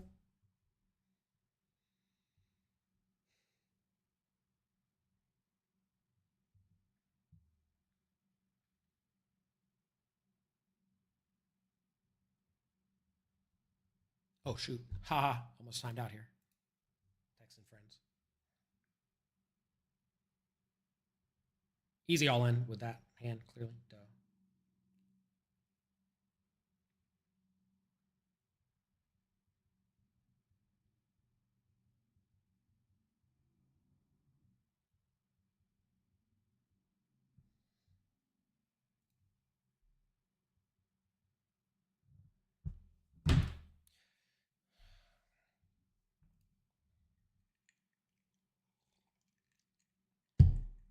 Have I played any cash games on the site? I haven't played anything. I played a little bit, actually. I played some cash games. I immediately got it in with Ace King, Ace Queen, and I lost. So that was cool. I'll play some. I might stream a little bit more. We might show up and randomly stream some cash games for funsies when I have nothing else going on. Why not?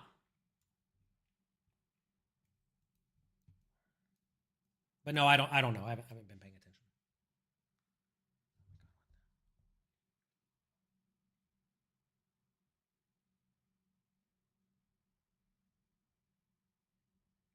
All right, Jack 6 suited.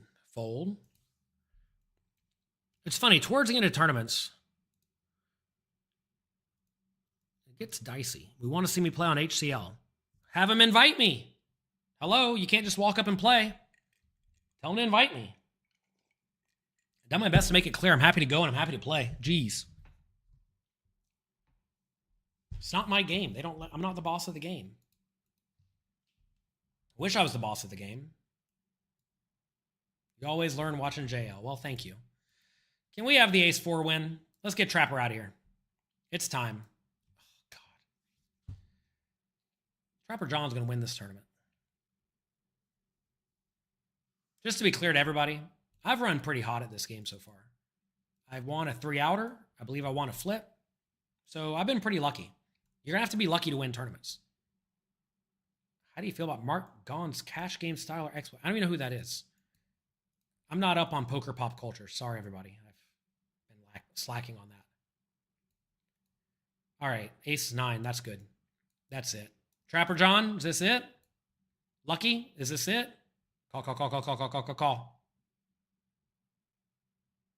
Yep. Okay, fine. See ya. Weird 2.5x, by the way. It's probably very nut heavy. It doesn't matter because I got the ace and the 9. But that is it for me. 4th place. GG. We'll watch the remainder of the game. You can tell me I won something. We can post it on the internet. Okay, okay. Look at all of you. Let me take 4th place in my own game. We'll keep spectating. We'll round out the final table.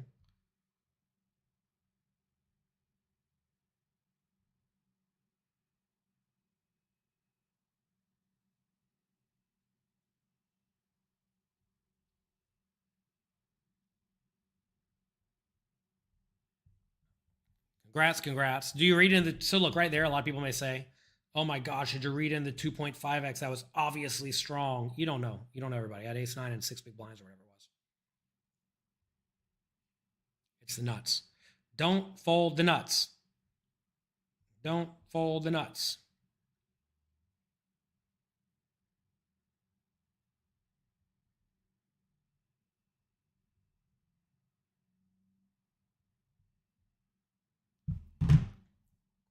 Pretty cool, though. 477 sweepstakes coins. I'll take it. Are there any cash games we can play real quick? Gamble with the pros. You want to gamble with the pros? Let's see.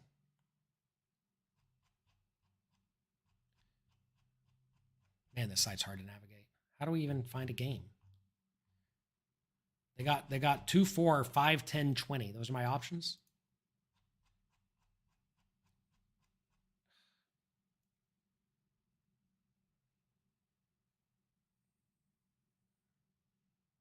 I got $1,500 in here. Jeez. And want me to add on, sir. Add on, sir. Maybe just play 5, 10, 20. Screw it. What's the difference? Who cares? Am I right? Oh, no, they're all full anyway. Ha! Oh, no, they're not. Okay. We'll do the 3-handed one. 3-handed one? Here we go. 3 people still playing, trying their best. I wish them all the best of luck. They all played well. They were all battled. They all made my life tough. They all made my life difficult. Wait, I didn't want the 8-handed one. I wanted the 3-handed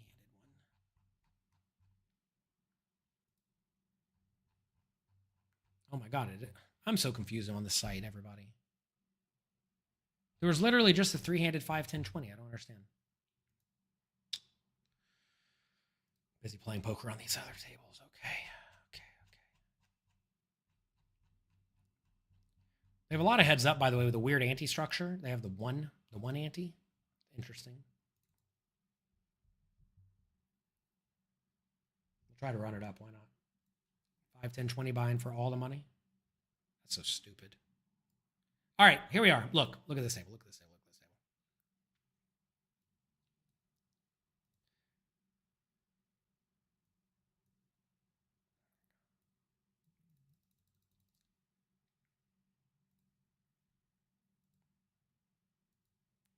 I don't know how this just happened, but they just let me sit in the big blind and not the straddle. That's so weird. All right. I mean, that's good to know, I guess. I'll take it. We're down to 3 players, though, in the free roll. First place gets a lot of money. 1,300 sweepstakes coins. Second gets 920. Third gets 607. You can get your share of this on August 31st at 6 p.m. Pacific time. Be there or be square.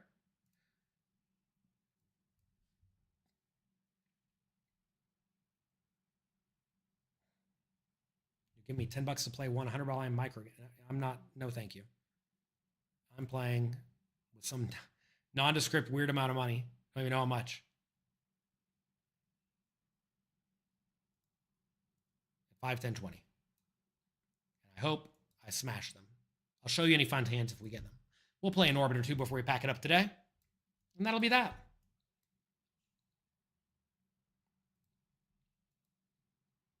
Who are we rooting for? Really? Any of these players can win. I'd be happy with that. They've all battled hard. I don't like Lucky, though, because Lucky 2.5 exit with the nuts. Just jam the nuts. Hope I have something. Don't 2.5 exit. It may feel tricky and trappy and all that. Don't just do that. Just don't do that. D. Wills was really hard to play against. So was Trapper John. So yeah, anybody can win. I'll be happy for him. Why not? They don't want Jonathan Little on the show because Jonathan Little doesn't play crazy. You know, that's factually accurate. Jonathan Little factually does not play bonkers. I play pretty normal-ish poker. By the way, when you're playing a 0.512 game, this big blind is very deceptive. We're sitting here with not a lot of chips. Oh gosh, I'm kicking the camera. Don't do that. All right, I'll be back in a second.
Should we play the 7-2 suited?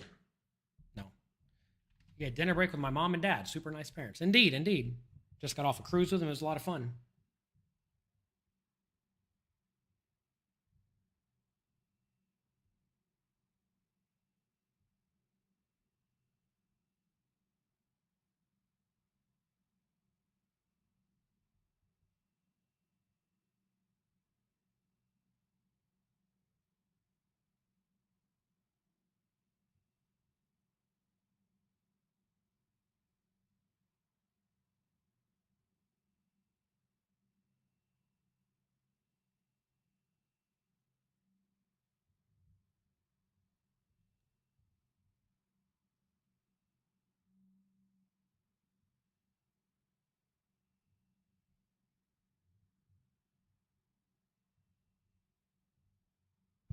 All right. Queen 10. Why did I not play the did I not pay the straddle again? I want to be in the straddle. How do I not straddle?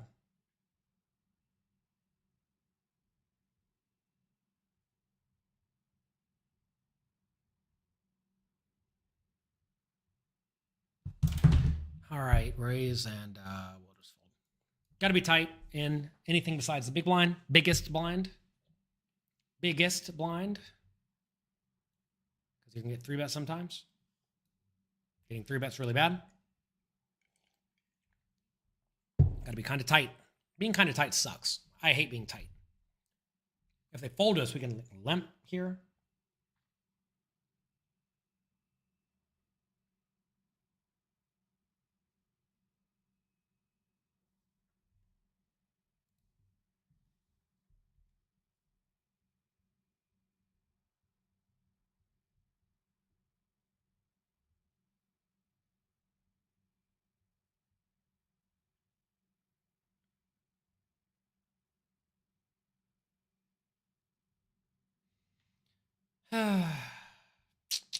You're buying pretty short on these games, huh?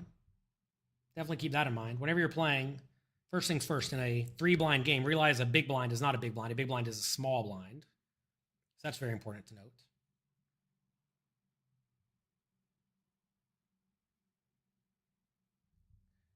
Wait, there's a World Series events on GG right now? Is that even a thing?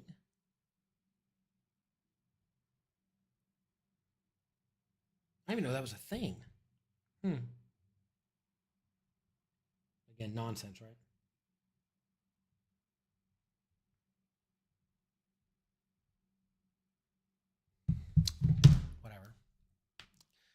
Whatever. Who knows what's happening? How do you feel about the reveal hands feature? I already said it about 20 times. I hate it. I think it's horrible. It's not enough to make me not want to play on the site, but I think it's quite bad. I don't think it's evil or unethical, like some people have said in the chat. I think it is just quite bad.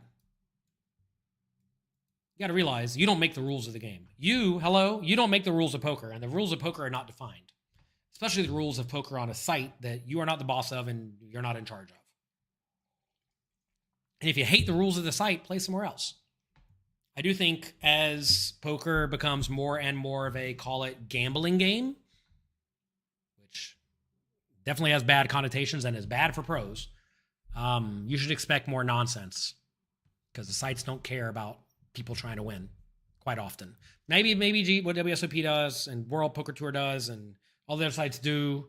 I don't think so that much, but maybe they do.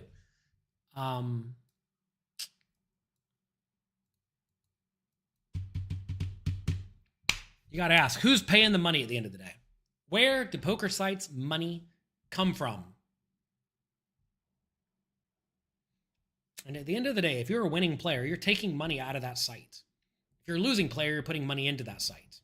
So, does that help clarify it a little bit? Where does the money for the poker site come from? And the answer is definitively losing players. So, what do the losing players want? Let's make them happy.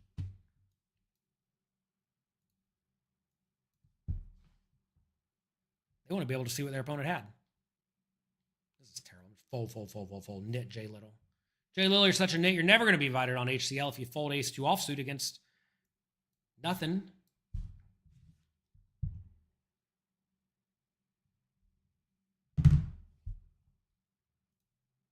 All right, they're back in action. Who cares about the 5-10-20 game? 5-10-20 nit game. We are down 2. 3 people remaining only.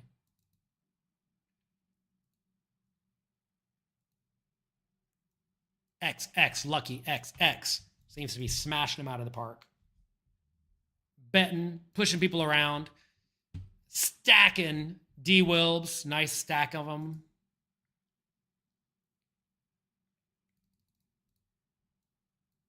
Nice stack of them. Stack them. Let's get stacking. I just stacked somebody in a $500 buy-in tournament. That's good. They had no equity. They literally they had 2 outs. It's good to have 2 outs. It's good when they have 2 outs. 13 of 214 in the $500 tournament. You know how it goes. You know how it goes.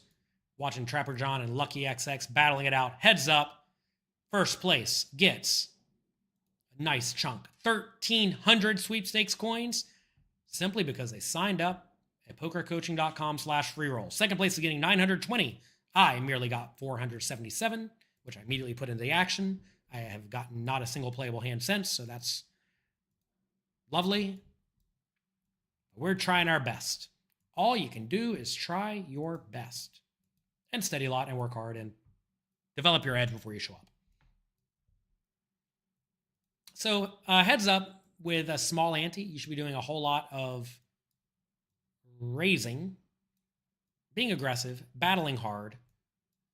I think a lot of people, heads up, play just a little too weak and tight and straightforward in general. And I think that's a mistake. I think instead, you should be pretty active, pretty aggressive, pretty battly, not afraid to get in there and bang. You get that 69 or the Jack 4, you just do it. Sometimes you win, sometimes you lose. Give it a spin.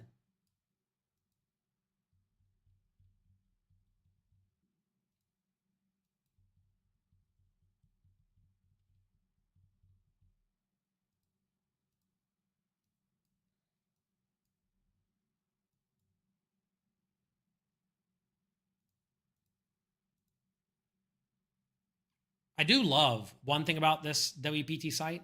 It is fast. There's no downtime. Remember back in the day, UB was really, really fast. A lot of people didn't like it. I think fast is good though. Bang, bang, bang, bang, bang. I also think fast is really good for pros because while you can't multi-table as well, the bad players will go on tilt so much faster if the action is fast and furious. Remember party poker back in the day? If you won a hand, it would like put up a congratulations day, like, oh, congratulations, we so happy for you. And then it would take like 30 seconds to get to the next hand. Gives players plenty of time to chill out. You don't want to give the players plenty of time to chill out. You want the players unhappy, frustrated, mad, tilty.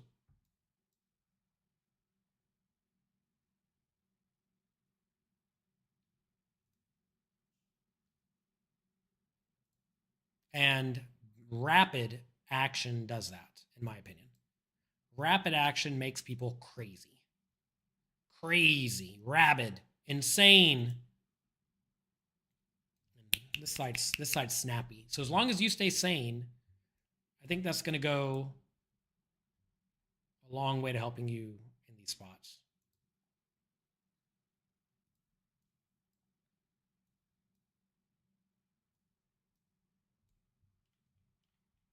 Did they ever post your bracelet on PokerGo? What do you mean on PokerGo? PokerGo is not a news site. PokerGo is... I don't even know what PokerGo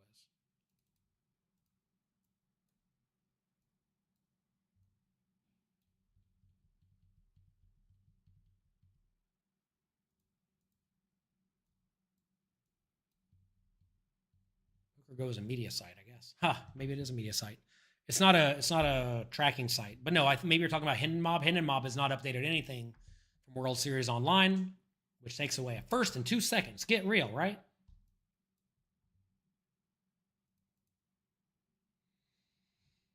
They want me to contact HCL to play. I've talked to them before. I told them, let me know what they got. I'm ready.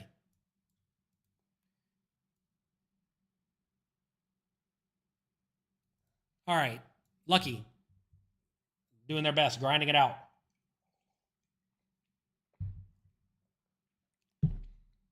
People have said weird statistics occur on this site. Weird statistics occur on every site because that's how variance works, everyone. You got 5th. Nice run. Love the site. And you try to get your friends to join. Thank you. You'd like to buy merch. We'll give you merch for free. Send an email to support@pokercoaching.com. If you're a Poker Coaching member, we will give you a hat for free. $0. You already paid once to become a member. You're not going to pay again to get a hat. That's crazy. We're not in the business of charging money for merch. We will give you the merch for free. We don't have a ton of merch because, look, I can't be dealing with a bunch of SKUs. I can't be dealing with a bunch of different sizes of shirts, a bunch of different sizes of hats and hoodies and all this other stuff. Can't do it. Sorry. We got hats, patches, pins, decks of cards. That's it. That's all we got.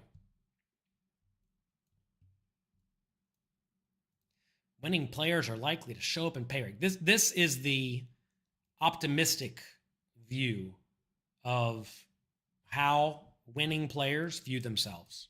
You got to realize your most charitable, optimistic view of yourself is not how businesses view you. Hate to break it to you. This is not how they view you. I'm going to not talk about WPT. I'm going to talk about an online casino, okay? Online casinos view your deposits not as a deposit that you're going to cash out sometimes, but as a purchase, as if you are going to buy a watch or a purse. When you put money in an online casino, they view that as a purchase, okay? You're not supposed to get that money out. If you get that money out, that's like a refund. Refunds are generally not great. They cost the company a lot of money, especially when they got to take that item and clean up that item and try to sell it again or whatever. They don't want any refunds. So when you refund your money out of the site, they are not happy about it. So if you transfer that to poker sites, I'm not going to say it's definitively the case because they do need winners in poker, et cetera, et cetera. But they'd much rather everybody just pay the rake and lose. So are you paying the rake and losing? Well, if you are, then you're their customer. If you're cashing out and profiting, I mean, you're there.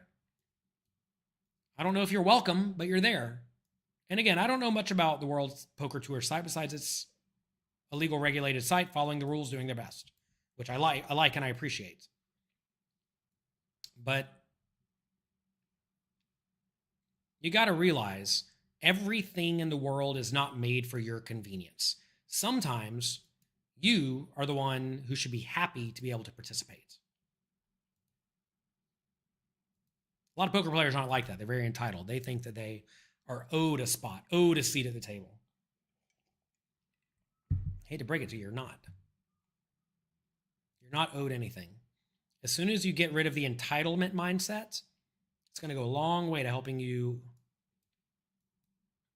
see the world for what it is and understand, I guess you'd call it your role, your spot, et cetera, et cetera. I don't know. Maybe I got a pessimistic view on this, but I don't think you're owed anything. I think you have to make your own way, find your own way, clear your own path. Like Trapper John here doing, slowly grinding Lucky down. Lucky, you better pick it up.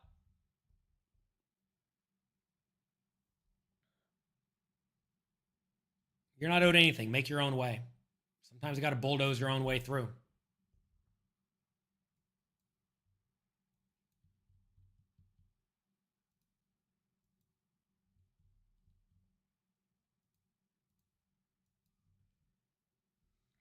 All I know is on this 5, 10, 20 game, I'm playing lights out poker, and I'm like roughly up a little bit, like $100. If I ever get some hands, they're going to be in trouble. Because they like to put money in the pot. I might start playing this 5, 10, 20 game every day. Goodness gracious. They're just going bonkers.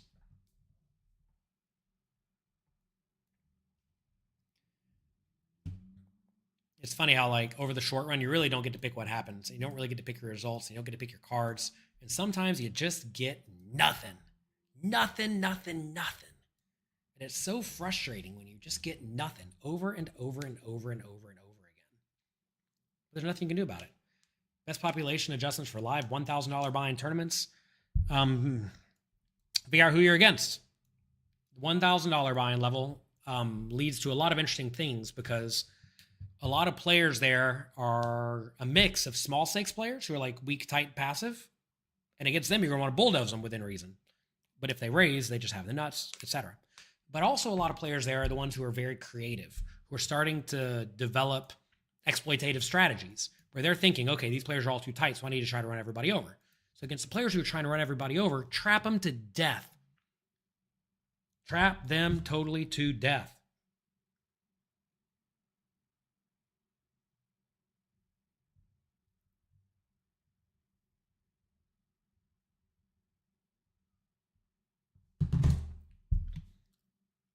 There was a while where I was playing poker at Venetian back in the day when all of their tournaments were like $1,000 buy-in games. They've since had some bigger ones, et cetera, et cetera. But back then, like Venetian was the $1,000 buy-in tournament spot. Whereas I was playing mostly bigger stuff, but I would occasionally go play the $1,000 things when there was nothing going on. And man, it was crazy. Every single time I would sit there, it'd be a range of just like really, really weak, tight nits. And it was obvious. And lunatics. Against the lunatics, trap them. Like Trapper John did. Just like that. Trapper John has won. Against the lunatics, trap them. Against the nits, get out of the way. Trapper John won 1,300 sweepstakes coins today. Congrats to Trapper John. Lucky took second place for about 900 or so. I took fourth place for 400 or so. And we're going to do this again in 2 weeks. I know some of you had technical difficulties getting in the game. I hate that for you. I'm sorry for you. But we're doing it again in 2 weeks. So if you had any trouble today, send an email to support@pokercoaching.com. We want to make sure you get in the game. We're playing again on August 31st at 3 p.m. Pacific, 6 p.m. Eastern on ClubWPT. If you have not signed up, you can get in the game at pokercoaching.com/freeroll. If you want to study poker between now and then, check out peakgto.com and pokercoaching.com. Thanks for being here. I appreciate each and every one of you. It was a fun time. I'm glad I didn't bust in the first 30 seconds like I thought I was. Could have. Sometimes you run hot. Club WPT Gold has free rolls all day, every day, by the way. I cashed for 35 cents in the first free roll today. So get in there and get your sprinkle. you might as well. It's literally free. Good luck. Have fun. Thank you very much for being here. I'll talk to all of you next time.